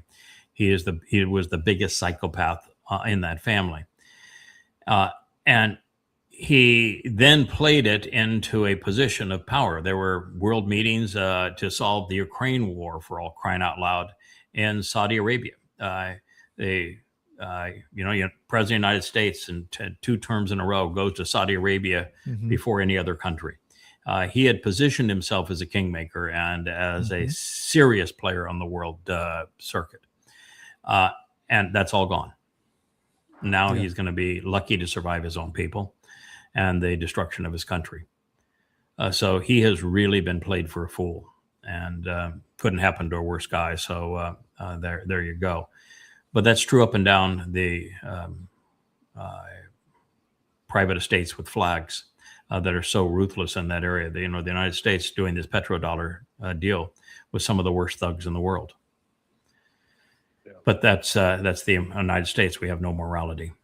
I always thought it was funny. You had the Golf Channel, and it was Randall Chambly would scream, "You can't have live golf because that's Saudi Arabia killed Khashoggi, and how can you have a golf league that's financed by somebody that would kill Khashoggi?"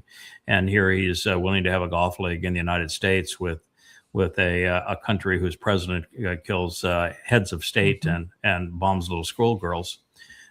And he not smart enough to realize that if Saudi Arabia is spending their money for golfers to play golf, that's a hell of a lot better than them spending the money for anything else. But the stupid reigns supreme throughout this country, particularly in the media.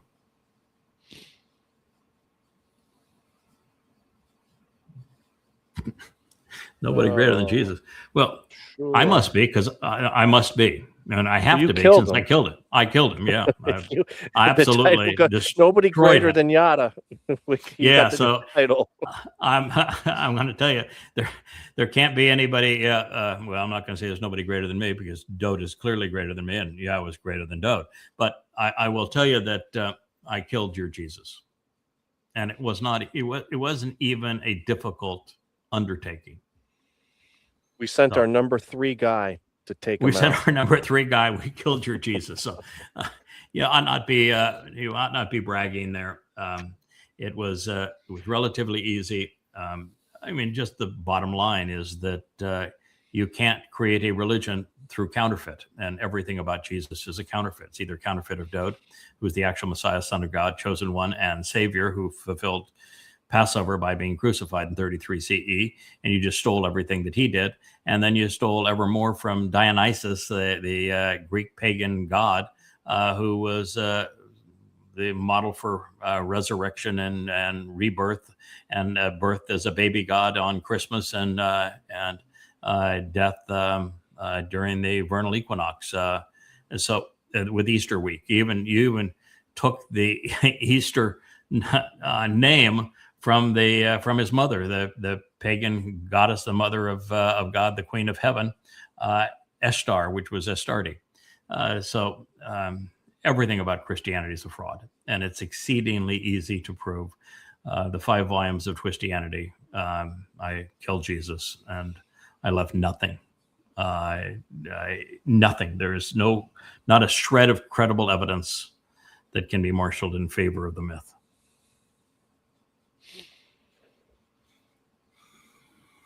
And by the way, it was God who asked me to kill him. Just thought you'd want to know.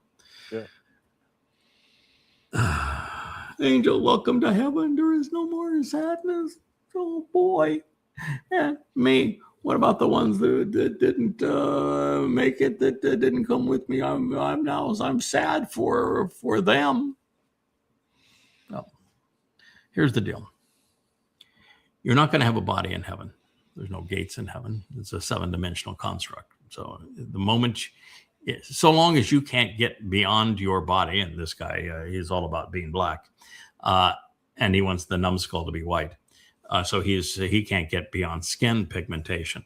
But until you can get past bodies and you understand the merit of a soul and the uselessness of a body, you are never going to understand heaven. But as it relates to no more sadness, that's not true. It's just not true. God is going to make certain that the things that he does during this next 7 years, particularly in the last 15 days, are so vivid that we will never forget. We just can't forget, because what we've done as humans is so reprehensible with religion. He does not want us to ever forget what the consequence was. So we're going to have vivid memories. What would be the point of the experience? What would be the point of experience if you're going to forget it, right? You're going to wipe it all out. Yeah, you learn nothing. Why even go through it? Right. If it's You can be joyful knowing that you have gone through a painful period. In fact, I think you can be more joyful having made it through a painful period, because you have more confidence and you have a comparison. And you have a comparison now. I mean, what is joy if there is no anxiety as the alternative? What is love if there is no hate? What is life if there is no death? You have to have that comparison to have an appreciation for the other side. So, no, there's an absolute memory of what has happened previously. And I've been on the other side of this, where I have said, you can't take with you all of the terrible things that have happened. They have to have been expunged somehow. But no, I don't think that's the case at all. I think that having overcome difficult situations is what makes us stronger. It makes us richer. It makes us more complete. It makes us men and women of character who have confidence and capability. And it gives us the contrast we need to appreciate where we're going and where we are. So in heaven, Yada, there's going to have to be an ebb and flow like there is to life. The up and the down, the positive and the negative, the learning from what went wrong. So I would imagine, and I know I've talked to John Vogt about this. I mean, I would imagine that, as we embark upon, Sukkah and Shemaim, we may fail at things we try. There's going to have to be that overcoming of obstacles, coming back from failure. Because if you don't have that, you don't have anything. We can't, Paul talks about going from glory to glory. Oh, it's just one glory after another. You just can't get enough glory. That could not, you could never sustain that'd be like that Twilight Zone episode where the person thinks they're in heaven because everything, they win the lottery, they get the date with the prettiest girl. Right. They have their kids are hit home runs every time they come up to bat. And then the voice says, why do you think this is heaven? No, it's not possible. And the key things to understanding this is the myth of perfection. That this myth that has the errant rendering of tamim as perfect, as opposed to from the verbal root tamam, which means to complete, to finish, to fulfill, to continue on. God is not perfect. Otherwise, he never could have said, I regret having created Nasalma man. So God's not perfect. That makes him, by the way, interesting. It makes him capable of growing. It makes it possible for him to learn and for him to enjoy experiences with us. He is not looking for perfect in us. In fact, if we were perfect, then there'd be nothing he could do with us. There'd be no point to us existing, no point to going forward, nothing we could accomplish, nothing of value. So we have to be imperfect. We have to continue to learn and grow. The difference in Shamaim and 7 dimensions and now is that the level of consequence of us making a mistake is so much greater, because we could talk and think the entire universe out of existence. So we really have to be very well educated and exceedingly trustworthy to be put in that position. Now, that being the case, within those parameters, we're going to be able to do lots of things that some work out marvelously, some work out miserably, and somewhere in between. Because if we don't do that, what's the purpose of exploring? What's the purpose of life? So I think that you're right. It is not a glory to glory. It's an inglorious situation we're in here on Earth now, with man being so belligerent and obnoxious, to a situation where very few people are there, and they're in souls, and they're enormously empowered, but also enormously educated, and they're the most trustworthy of humanity. They're the one in 100 billion, not 100 billion, 1 in 100 million, who God says, I think this person is trustworthy to put in that position. But of course, there have to be tears. There have to be laments. For there to be joy, there must be sadness. For there to be love, there must be hate. For there to be success, you have to have failure, because everything will be in process. The in process is the whole concept of Kalal, always doing, always contributing, always fulfilling. And so everything is in process. And if everything is in process, there have to be peaks and valleys. Mm-hmm. You can't be up here, everything's perfect, or there'd be nothing to do. Yeah, that would get boring quick. Not only boring, it'd be deadly. You can't live without growing. In fact, that whole concept, listen, learn, live, those three things go together. And if you know everything, there's no point in listening. If you understand everything, there's nothing to learn. And if you don't do those first two things, you can't live. And growth is essential to life. Things either grow or they die. So no, it's a complete misunderstanding of the nature of what God is offering us.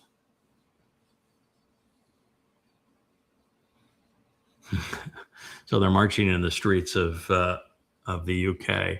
Allah, Allah, who the F-bomb is Allah. It would do people some good, rather than just taunting folks, to actually know the answer to that question. But you look at this scene here, and the people in the street are celebrating Islam. Well, not all of them, but some of them are. You can see they have the head dress on and the scarves on and that sort of thing. So it's really an interesting mix. I don't know what this ragtag group is, but it's not very impressive. And it's just sad. You want to know who Allah is? Read Goddamn Religion. This is volume 1. There are 5 volumes like this. They are 825 pages apiece.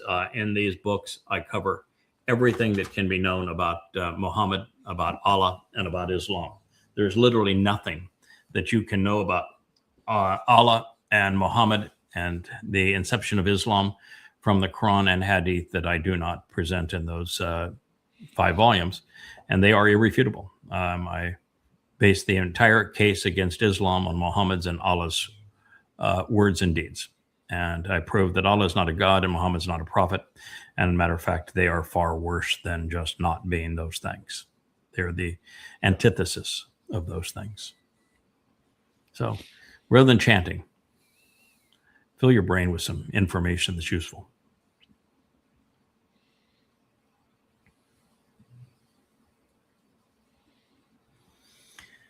Okay, so this is my nemesis, online nemesis. And who would have Yeah, thought that the yeah, online nemesis would have been a pro-Israeli poster? Mhm. But he is, because he promotes everything that is destroying Israel. Universally, everything he posts is destructive to Israel.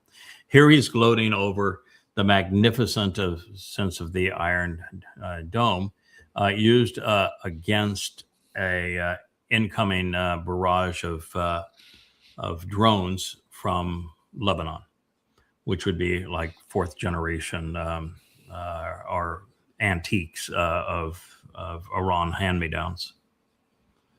And a lot of these things they're just building, off the shelf. They're buying Amazon drones and snapping explosives to them. So if they're making them for $500 and you're shooting a $100,000 interceptor at them, how are you going to win that war? Mhm. I mean, seriously, how are you going to win that war? Attrition does not work out. No. No, That's- in the battle, and this is just such straightforward and easy. In the battle between interceptor and missile, the missile always wins, even if the interceptor prevails, because the interceptor is anywhere from 5 times to 100 times more expensive Yes, than the the projectile, whether economics, drone or missile. And the drone or missile can be made in large numbers very quickly. And the interceptors are made in very small numbers at great expense over long periods of time. The interceptors are easy to overwhelm. And if you're dealing with someone like Russia or China or Iran, they're not shooting up dumb drones and missiles anymore. They maneuver. And the Iron Dome's success rate against current generation Russian or Iranian drones or missiles is damn near zero. Mhm. It's in the 5% range. So it's an absolute illusion. Wow. And so when you promote something like this and you give Israel the illusion that they can continue to wage war with Iran, they've been sidelined now because they're checkmated, but they can continue to wage war, and that they're somehow protected by this invention. It's not true. It's just not true. And it's going to be a very bitter lesson for Israel. And I've been saying this for 5 years now. Once they came up with drones and missiles, and that became the ultimate means to war, then any nation that was going to hang on to piloted airplanes and crewed naval vessels was going to lose, because they're putting their money in the wrong place. And that those that were going to try to defend themselves with interceptors, as opposed to being offensive by being the leading manufacturer of drones and missiles, they were going to lose. Israel has made every possible mistake it could possibly make relative to piloted airplanes and submarines and tanks and helicopters and F-35s, all this kind of stuff. Yeah, F-35s, F-15s, their Merkava tanks. Look at in the war with Lebanon. I mean, they lost a quarter of their tanks. Mhm. No, yeah, that's right. Israel is equipped for a war that will never be fought, or that they will lose. But they couldn't deal with 10-7, could they? They couldn't deal with jihadists and tenny rompers. Yep. So guess what the Muslims learned from that? Oh yeah. Overwhelm them with jihadists. That's Mhm. why Iran's going to send 3 to 4 million in over the next 7 years. Israel's indefensible. And read the prophets. It's in Zechariah. It's in Yoel. It's in Yeshaya. They all said the same thing. They all spoke of this flood of terrorists that's entering Israel during this 7-year period. Individually, it would be enough. Collectively, it's overwhelming. Mhm.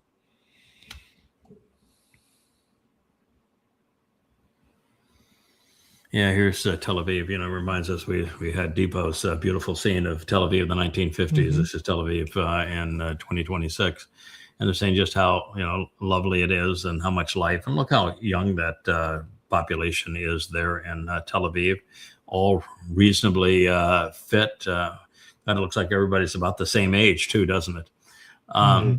But It's so this dark is out. The old people got the early bird special and went to bed. Come on. Yeah, probably. Okay. The early bird special was the old people, and this is the 10 o'clock dining hour. Yeah.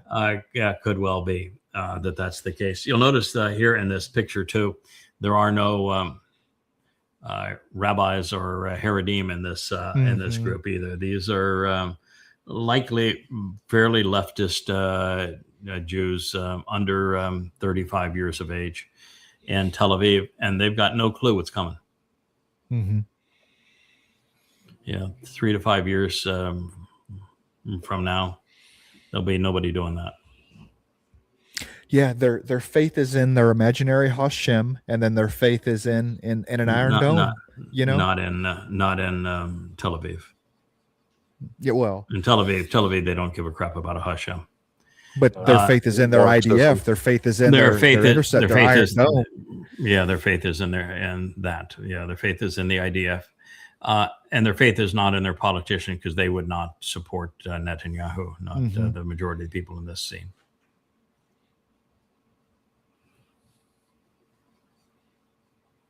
Yeah, this is pretty amazing.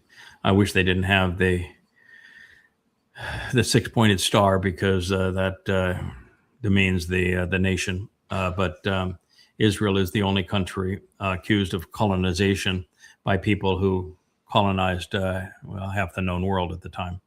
The colonization, apartheid, and genocide perpetrated by Muslims as they fought at first the war of compulsion. First, during Muhammad's life, they attacked first his kin. So Muhammad savagely brutalized his own extended family. That's what he did first. They were the custodians of the Kaaba. He wanted the Kaaba. It was a religious scam. He wanted control of it. And he attacked his own people first and murdered them and gloated over terrorizing them. And the Quran in the 8th Surah glorifies Muhammad's abuse of his own family. From there, it's genocide against Jews. There were 3 Jewish communities in Arabia, the largest of them in Yathrib, which has been renamed as Medina. And Muhammad systematically robbed them, raped them, enslaved them, and committed acts of mass murder against them. And the thing they keep on screaming, Kabar, Kabar, Yehud, Kabar, that was the most miserable of all of Muhammad's dastardly deeds, what he did to the Jews in Kabar. And then from there, they fought the war of compulsion against all the rest of the Arabs in Arabia to force all Arabs in Arabia to submit to Islam or die. And then once they had all Arabs subdued, they began their wars of conquest, because Muslims don't work, they rob. And they managed to enslave or murder more than a third of the world's population in 100 years. A golden era of Islam, as they're enslaving, colonizing, brutalizing, robbing, raping the world. It's the most despicable ism ever conceived by man. It's a ruthless death cult based on slavery, with the reward being rape. Nothing worse in human history. And Marxism comes close, but still Islam is worse than Marxism. You have here 57 Muslim states. Yeah, 57 Muslim majority countries in the world. Sometimes it's listed anywhere from 55 to 57. But if you look at the swath of the world that Islam conquered and oppressed, and it was a river of blood, and they were absolute massacres. They killed 200 million people. And you look at the hell they perpetrated on places, and you look at Persia. Persia was one of the early victims of this. India, which is what caused the split of Bangladesh and of Pakistan, was a huge In fact, were more Indians killed by Muslims and during that 100-year period than people anywhere else in the world.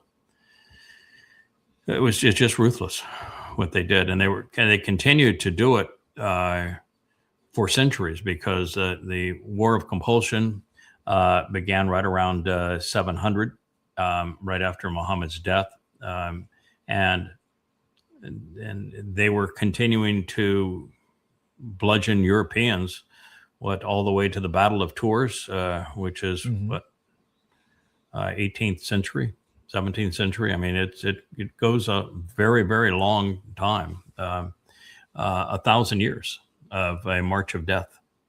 And yet the world's not moral enough, informed enough, rational enough to oppose this deadly, enslaving, deceitful, diabolical religion. And artificial intelligence isn't helping. You can't love God and hate Israel. First of all, they don't know who God is. And second, well, it is true that you cannot hate Israel and have a relationship with Yahweh. The fact is, you can hate the leaders of Israel, like Netanyahu. He does. So that's fully acceptable. And we hate. There's I was going to say, I'm sorry. Go ahead. Go ahead. I was going to say, you can hate the symbol, that six-pointed star. You can despise it too, and still have an affinity for the people who Yahweh, through a naming convention called Yisrael, and of some of whom were Yehudim, who have chosen to write him out of their lives. So they are if you talk about people that hate what God did with Yisrael and the naming convention and with the Yehudim, the foremost haters would be the Jews themselves. I don't hate Jews or Israel, but I do find that over the last 2 or 3 years, I really despise what they've become. And they've really, and maybe this was Twitter, just dealing with them on Twitter and trying to reach out to them, and just their attitude towards Yahweh is it's really repulsive. It's harder. I found it a lot easier to love Yehudim up until just a few years ago. And then in dealing with them and seeing how they treat Yahweh, I'm trying to walk that balance of loving God's people, but they're really difficult. They're very difficult, especially when you have a relationship with Yahweh. To see him treated like that, it's just not acceptable. Yes. Yeah, it is. It's the hardest part of the whole thing. And every time you turn around, God is calibrating it to say, okay, so there's 15 million of them now. You're going to have maybe 1,500 in the remnant. So that tells you how God's calibrating the propensity of Jews to continue to hate him and to rebel against him. 1,500 out of 15 million. So that is the calibration for the final remnant, and the numbers that will be harvested will be, maybe 80 or so in the upcoming 2 harvests. I mean, it's not going to be a lot of people. So what are we loving then? We're loving that mortal remnant, because certainly God doesn't love any of these people that aren't going to make it right now, right? I mean, what we're loving is Yahweh and Dod, and one of the things that Yahweh wants is a kingdom for his son, and for that to occur, there must be these 2 harvests, and there must be a mortal remnant. The mortal remnant is not necessarily lovable; they're just neutral. We will pour ourselves into them and help them become lovable. But they're just neutral. And those who are harvested are lovable and trustworthy. But yes, and that is our goal. God would be insane to love the people who have treated him for 4,000 years like shit. That's right. They have done everything they can to annoy him, and they've done almost nothing to please him. Even during the time of Dod, which we celebrate, that maybe 10 years when he was a decent leader, and during that time he was mostly writing the Psalms, and it was hideous before then. there just are so few brief moments where Israel was decent to God. No, we cannot love what they have become. No one can. God can't. Yeah. All we can do is we have a job, and our job is to complete the mission that God has given us, and the mission that He has given us is the mission we've had all along. The mission has not changed.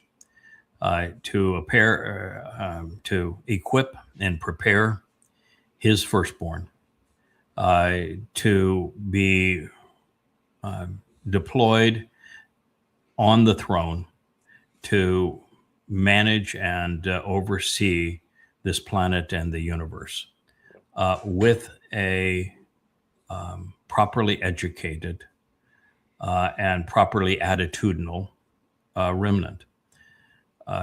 That is our job. And for that to occur, our focus is restoring Yahweh's name, restoring Dod's reputation, and speaking earnestly about the hellish conditions that exist in the world and in Israel, that we are in the time of trouble and what the 7 years is going to bring. And if you want to be part of tomorrow, you need to accept Yahweh and Dod, and to accept the covenant and the Moedim. We are spokespeople for those things. We can love all of those things and love the people who embrace those things. But that's the extent of it. That's right. I know it sounds difficult, but yes, boy, the more Well, you time made you it spend, clearer. Yep. the more time you spend engaging. Here on X, you were a big part of trying to support that. I made 32,000 posts on X. Yeah. And what I said on X was really profound, pursuant to Yahweh, Israel, Donald Trump, Netanyahu. This war they found themselves in, the destruction of Gaza, the 2 bombings of Iran. I was a voice of reason. I was right 100% of the time, profoundly right about what I foretold was going to happen, and was consistently a moral voice trying to get their attention. 32,000 posts, and over a little over a year. Not a single intelligent, positive response. Nope. That's it's not just a tough audience. That's dealing with people who have been belligerent towards God for 4 millennia.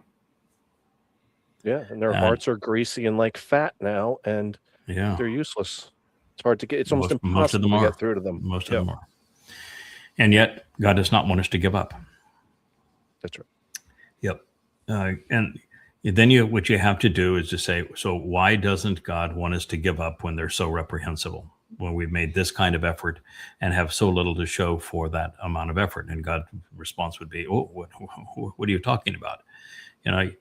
You have now somewhere north of 80 people who are prepared for me to elevate into the 7th dimension. That has never occurred before. Talk about, and they're educated, they're trustworthy, they have comprehension, they love my name, they love my son. That has never occurred on all of these 6,000 years. You have done that. What are you talking about? You haven't accomplished anything. My son is known again for what he did. My name is known again for who I am. The timeline is known again. The conditions of the covenant are known again. The purpose of the Moedim is known again. You've got an entire library of 30,000 pages of treasured insights regarding who I am and what we're going to do. You're prepared to train this mortal remnant, and you are going to deliver that mortal remnant. We're talking about you haven't succeeded. It's overwhelming, the level of success. And this notion that God wants more than that is a fundamental misunderstanding on human nature, because we humans have this tendency to think that if something isn't popular, it isn't right. And we falsely think if something's popular, it is right. And the opposite is true. God made that point very early on. Where there are many men, there are only evil men. Yeah. Where there are many men, there are only evil men. God is not interested in there being many of us. No. He wants few of us, because with few of us, there's the opportunity for us to be good. Where there are many of us, there is no opportunity. We're always bad. So to deliver, even if we deliver 80 people that are fully prepared and engaged and trusted to be part of the Shavua harvest, or if it's 800 or if it's 8, it's still more than at any other time ever. And Yeah. the quality of those people will be more extraordinary than any other time. And you've gone from a single or 2 people deployed in support of one to a family. And that's a big family. Yeah. And those are people that are going to make a tremendous difference. And so God's thrilled with the result. well, It's our calibration that sometimes gets in our Yes. way. Yeah. He measures success differently, Yahweh. Yes, he does. He's got a different set of standards. Yeah. Yes, he does. And he is thrilled with what we have achieved. And the fact is, it wouldn't be better. It would be worse if there were 8,000 instead of 80. And by the way, I know there's 150 some odd people, 160 people that are signed up on the Yada website, and I'm sure there's many more around the world who just haven't signed up that are very well appraised of what we have come to know, and could well be a covenant and could be doing things quietly to earn God's trust. And so the number could be much larger, and it could also be that God's saying, there's some people here that are in the right company, but they really haven't done enough for me to say I trust that individual going forward. And but for those individuals, the Shavua harvest is not the end all. There's the Teruah ingathering, and then there's the 2 remnants, one large, one small, on the afternoon of Teruah. So there are many more opportunities to get going. And we've just recently created a huge platform. And in fact, the 2 of you guys are leaders in it. Kevin's the coordinator of it, and you're one of the most prolific contributors to it, probably the most polished of the contributors to it. And so we've created the platform where it's now possible for more people to earn God's respect and trust. Talk about a good thing. That's more than applause worthy. Yeah. So no, we're doing what we should be doing, and what we have to be very, very careful of is that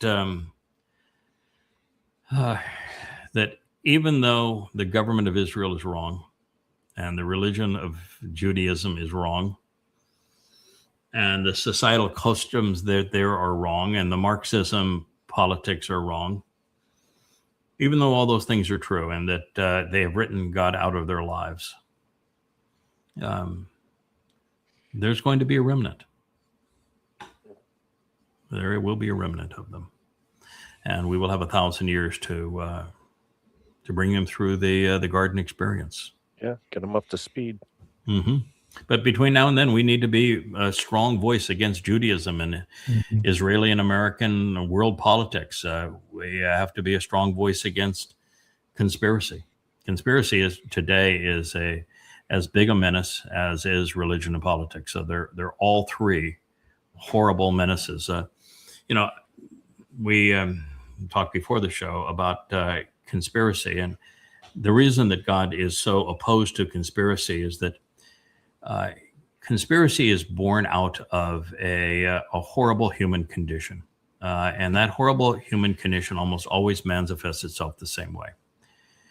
And that is that every bit of research has ever been done on conspiracy has shown the same thing that I learned way before the internet. I'm so old, I existed before the internet, and I actually figured this out before there were any labels for it. And that is that somebody who is unhappy with their life, they feel like they have been victimized. They feel that the world has somehow harmed them and that they didn't deserve what has happened to them.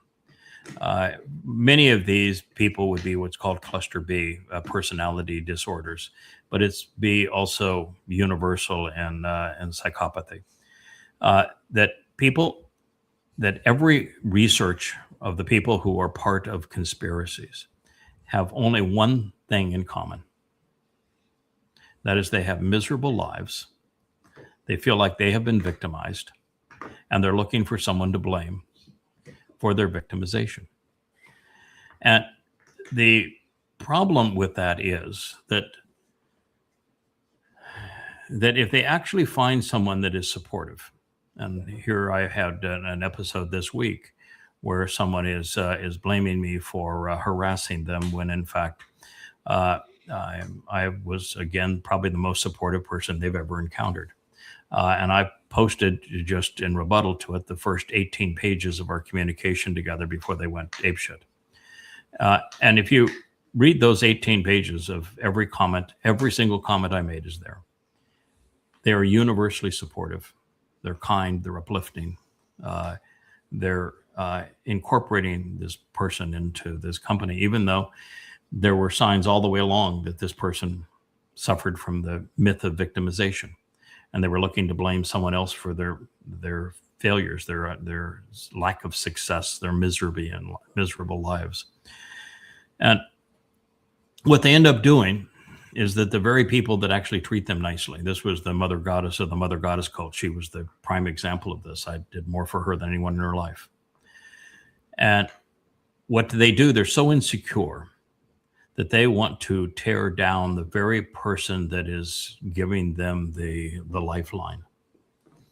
And what they do is they turn on that individual and start slandering them. And when you finally say, well, I can't deal with this anymore, and you reject them for their slander, and their repulsive positions, they say, see, I knew it all along. They couldn't be trusted. And that's how it all comes about. And God himself has had to deal with this. And his own people have gone through this very cycle with him. And I've gone through it 100 times in my life. And it always plays out the same way. And what God realized is the same thing I've come to realize, that there is a 0% possibility you can ever fix this. Once the person turns to conspiracy and they play the victim role and they blame you when you've been nothing but kind to them, it's over. You cannot fix them. They're not 1,000 psychiatrists can't fix them. There is nothing you can do with them other than to ignore them. And even then, that's painful. But if you try to support them, they will double down on their vitriol. And if you try to criticize them, they'll triple down on their vitriol. And so all you can do is ignore them. And unfortunately, they can't let it go because they're emotional vampires. And they will just pick and pick and pick at it. And well, you've seen how just disgusting it was this past week. And you've witnessed how disgusting it has been with the psychopath that leads that Mother Goddess cult, and how she has played so many fools around them. And it's the exact same thing over and over again. And God has had to endure it, and he hates it. And he can't fix it. He can't fix it. I can't fix it. You can't fix it. Now, I told you before the show, the single biggest problem of all of this isn't the irritation, because it does create scar tissue. Particularly a fellow like me who's been so out there trying to help lift people up. Yeah. And have asked nothing for it. And have tried to encourage and support so many people. Is that you experience 100 people or more do this kind of thing. Ultimately, the scar tissue builds up to the point where it becomes very difficult to care, to put yourself back in that position. Yeah. Because you know that you're making yourself susceptible. It's the person that's insecure that's looking for the praise, and you accommodate them, and you try to help them through this to feel better about themselves, and they're the first people to turn on you. And you do that enough times and watch that experience, you get calloused. And you can't be that calloused and complete this mission. And it's kind of why God backed away. He knew that if he continued to expose himself to it, he couldn't do what he needs to return. I suspect it's part of why I've been deployed and retracted and deployed and retracted, because for a long period of time you can't deal with it. And I can't allow myself to think that I'm at the end of my rope on people like this. I'm going to continue to have the exact same view, which is, for example, with the Mother Goddess cult, I was nicer to her, more supportive, and offered her more than anyone else in her life, and I don't regret doing it. With this most recent renegade, I did the same thing to her, and I don't regret doing it. So long as I don't regret having invested in people that later turned belligerent, then there's still energy left in the tank to go on. Mm-hmm. Yeah. But with each time, I do grow a little more serious, a little less tolerant. I'll cut that line in the relationship sooner rather than later. Yeah. Well, time is short. Yeah. Well, it's We don't have self-preservation. time for them. Yeah. It's the stakes are too high. Mm-hmm. Now, the fact that time is short is good, because I can't keep this up all that much longer. So I'm rather glad that time is short. But it's the importance of all of this that puts us in a position where we have to be able to have energy in the tank to continue to love, to continue to care, to continue to try, even when it blows back in your face and you get it. Okay, we're going to play People. This is my wife's most recent song. I don't know who she dispatched it to do the graphics, but No graphics. well, this currently has no graphics, but I can't imagine this not being sent off to Depot. Although Depot did a collaborative effort with Mariah here recently, and I know that there's a lot of avatars and things that Matt is making these days with Leia. So it may be a collaborative effort, but this currently has no graphics. This is the first. I mean, I've loved Leia songs. We played them with the whole show yesterday. Was Leia songs. We've done a song fest one night where for 2.5 hours all we did was play Leia songs. So I think Leia songs do a better job than I do in terms of conveying the message. So I'm very positive on her songs, and I'm always admiring the fact that she can go from songs of criticism, biting criticism, to loving situations one moment to the next, and she can do everything from jazz to island tunes that have the beat of the South Pacific or the Caribbean, and then she can go to ballads, and it's just amazing the range of genres that she can create music. Now, this one is different than anything else she has done. No, they're all different, but this one is really different. Now, this is Tchaikovsky meets Barbra Streisand. If Tchaikovsky and Barbra Streisand walked into a bar and decided, let's make a song together. Let's do a duet. So Tchaikovsky, probably my favorite. He and Rachmaninoff are my two favorite classical composers because of the passion in their music, the melody that is in their music. This is, and I've been listening, by the way, to a lot of classical music at night. It's kind of a way to unwind a little bit. It recharges the soul. It adds a little class in a world that is so downtrodden. It's just a little cleansing thing that I do at night. And when I've been listening to classical music and read the best of classical performances, and I walked in and I listened to this beginning of the song, I said, that is actually better than any one of the classical composers that I have listened to over these last few weeks. And then the voice comes out, and my favorite female voice is Barbra Streisand. And in fact, Barbra Streisand has really become an extraordinary woman in her own right. She has taken some really highly moral stands. I'm very impressed with her. But her voice is, I think, the purest, boldest female voice I've ever heard. And and of course, it's interesting that Barbra Streisand's most famous song is "People," but this one takes a very different approach to that. There's no plagiarism on any tune that Barbra Streisand has ever sung or the lyrics that Barbra Streisand has ever sung, and this is not Barbra Streisand's voice. It's just I would introduce this as to say this is Tchaikovsky meets Streisand, the best of both.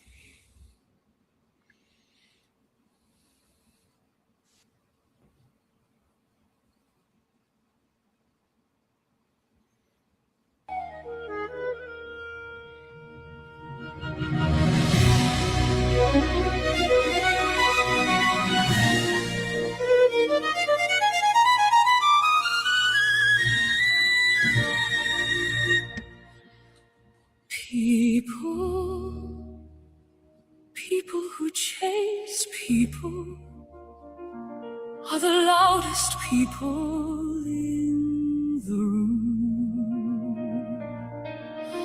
We're talking, always talking, never listening, and yet letting ego hide all the truth inside, acting more righteous than right.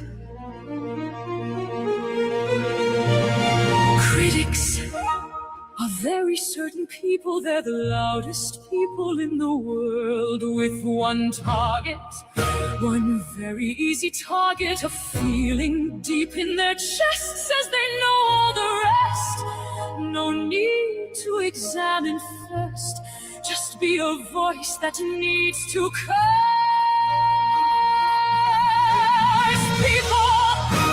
People who predate people, voices that need a villain, are the weakest voices in the room, with one mirror, one very honest mirror, feeling deep in the soul, says they're fragment, not whole.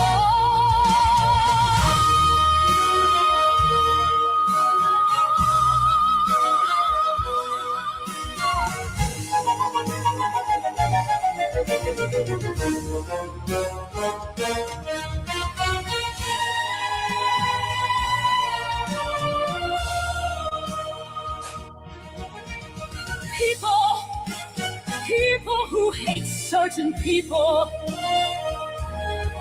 who mix lies and religion, conspiracy and coercion as manufactured consent to deceive people. No more truth and no more light till they stop the fight. Voices that deceive are the weakest voices in the room.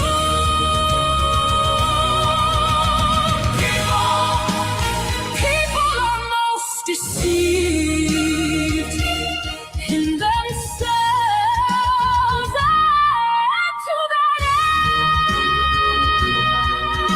ends. People.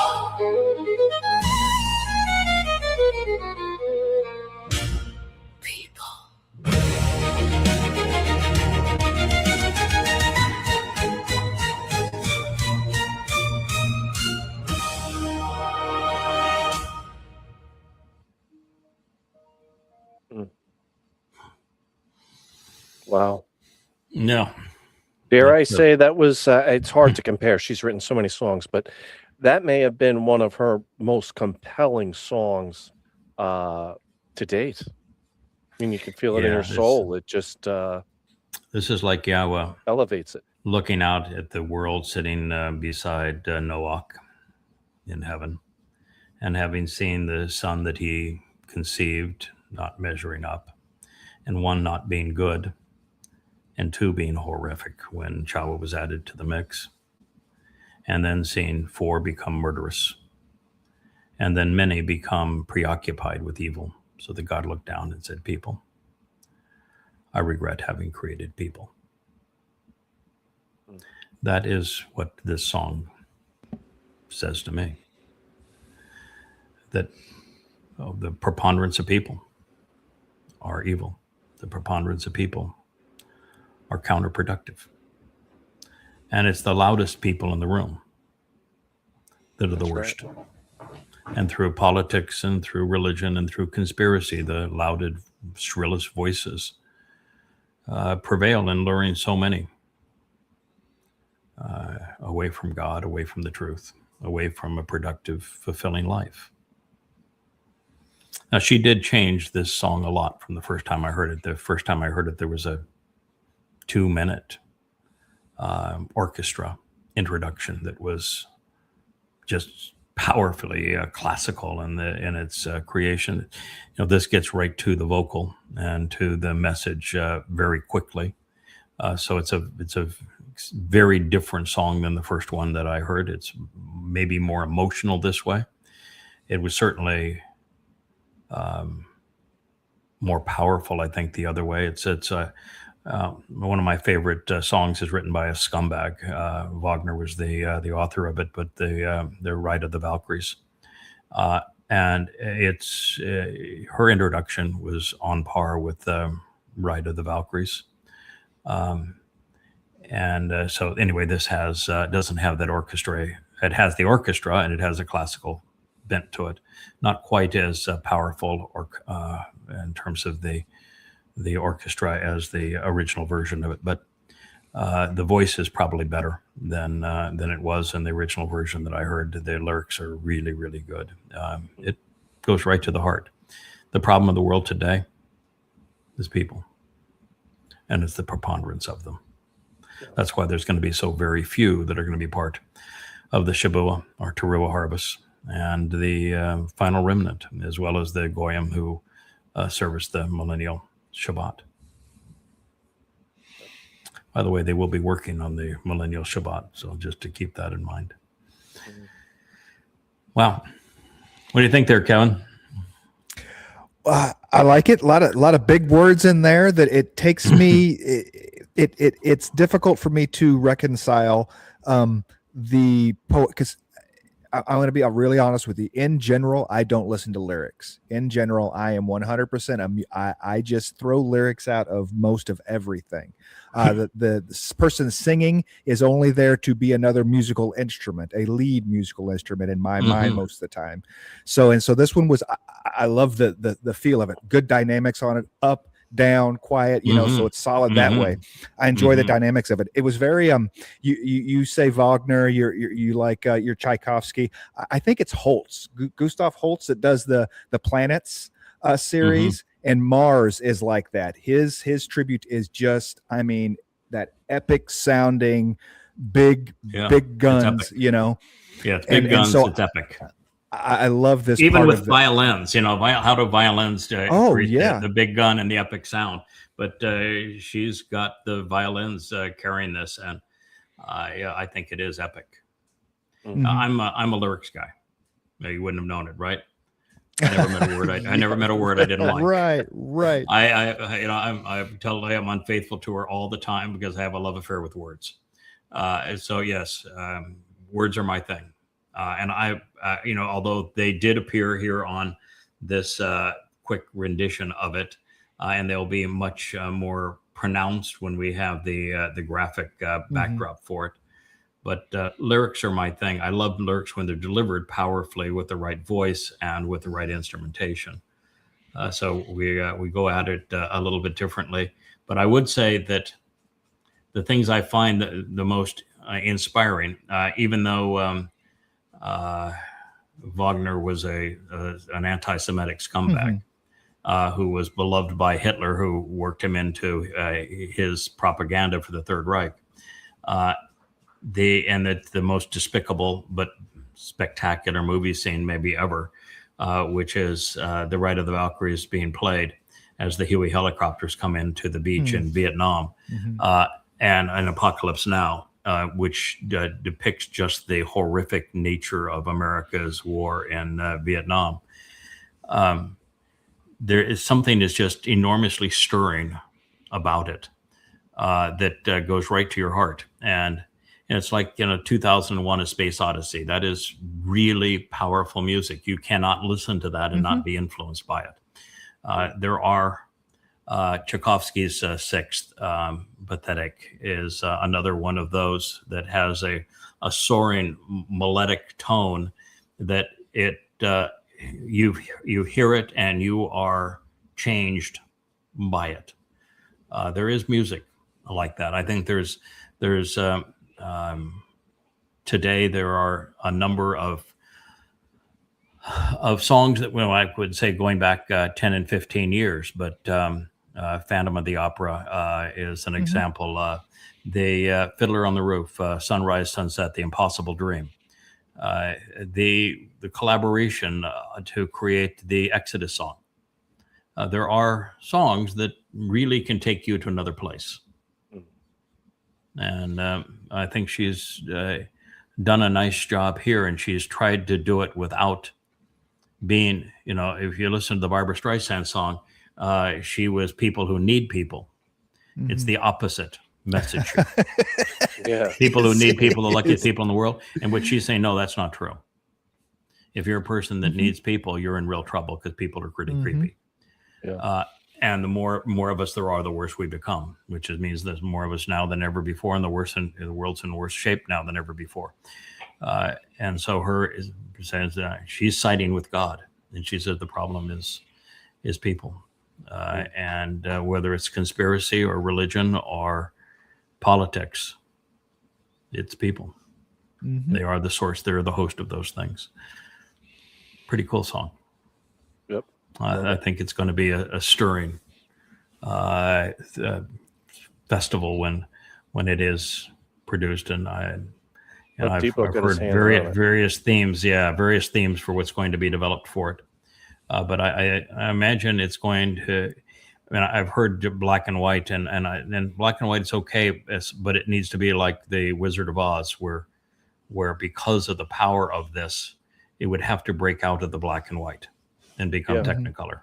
Yeah. So, the Wizard of Oz is famous because it begins and everything is in black and white, and then it moves to Technicolor. It would have to be done like that to carry something this powerful in terms of the music. But spectacular. Good way to end this program. We have a delightful treat here. One of my good friends, the person I met when I came to the island, he's an international artist. He'd been part of this remodel project on our house and now just beautifies it and keeps it up. His name is Tibby, and he went out yesterday to catch red snapper, deep ocean red snapper beneath 500 feet. And he has a special recipe for ceviche. People don't know what ceviche is, but you cook the fish in lemon and lime, and then you add to the fish a mix of onions and peppers and tomatoes and jalapenos and cilantro and the like. And it just happens to be one of my favorite dishes is ceviche when it's prepared as a ceviche salad. So that is what we're going like to. That would be remarkable. Fresh, caught yesterday and prepared for ceviche salad as we speak. And so I'm going to go and enjoy you. it. Yep. So maybe we'll play a little Leia's music in the background. But thank you so much, Will, for being part of this. And I know that it's been a little bit of a challenging week in what we've gone through. But you're always stronger and taller when you survive the challenges, and this one wasn't much to survive. This was just a brief annoyance, and it's gone. But overall, pretty spectacular. I just finished the last of the translation of Yeshaya, Isaiah 10, going into to 11, and it ends with yet another title. God's got an entire chest. I mean, it's a treasure chest of titles, but he's got yet another one, and it's really powerful the way that he brings us to this crescendo of the most interesting person, and all of the Torah and prophets is the Choder for having the 7 spirits of Yahweh, and writing the Nesh and serving as the tree of knowledge. It's the most interesting character in the story. And the preamble to it, which is the 10th chapter, turned out to be even more interesting than the prophecy in the Chodar itself. So I'm delighted to have reached this point in my time off between vlogs. Thank you, gentlemen. Well, All right. Thank you. be Yada. back with you See you, Kevin. later this afternoon. What'd you say there, Looking forward Will? to it. Yep. Said, see you, Kevin. Looking forward to your vlog presentation tonight. Yeah, and I enjoyed your dissertation on the Yod, which I think wasn't the Yod your last? Thank you. Yeah, vlog. Yeah. Yep, Yod. That was and really a Mem good. was That the was really a last one. smart choice. We got another one. I was What's going to that? say the whole idea of going and using the 119th, which goes through each alphabetical letter, was really Yeah. what a great choice.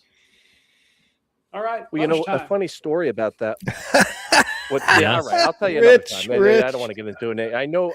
I'm the only thing Rich between is you hungry. and your ceviche right now. Yeah, he's dying over Okay, there. Rich is Rich is Rub as thin Rich's as belly. Rich is thin as a rail, and I'm not. And at every meal, Rich eats 3 times more than I do. Yeah. I don't know what happened in terms of It's a high metabolism, metabolism. Yeah. but Rich is literally skin as a rail, and he eats enough for 5 people. So yes, I used to be 250 pounds. we're eating into we are literally eating into Rich's time with the ceviche. So we'll have to tell the story of how you ended up with the 119th at another time. Thank Certainly you very will. much. Enjoy We'll look your forward to lunch. being with you tomorrow. See you Bye. guys. Hey there, thanks for tuning in. That was Fetch. Gotta run now. Catch y'all on our next podcast.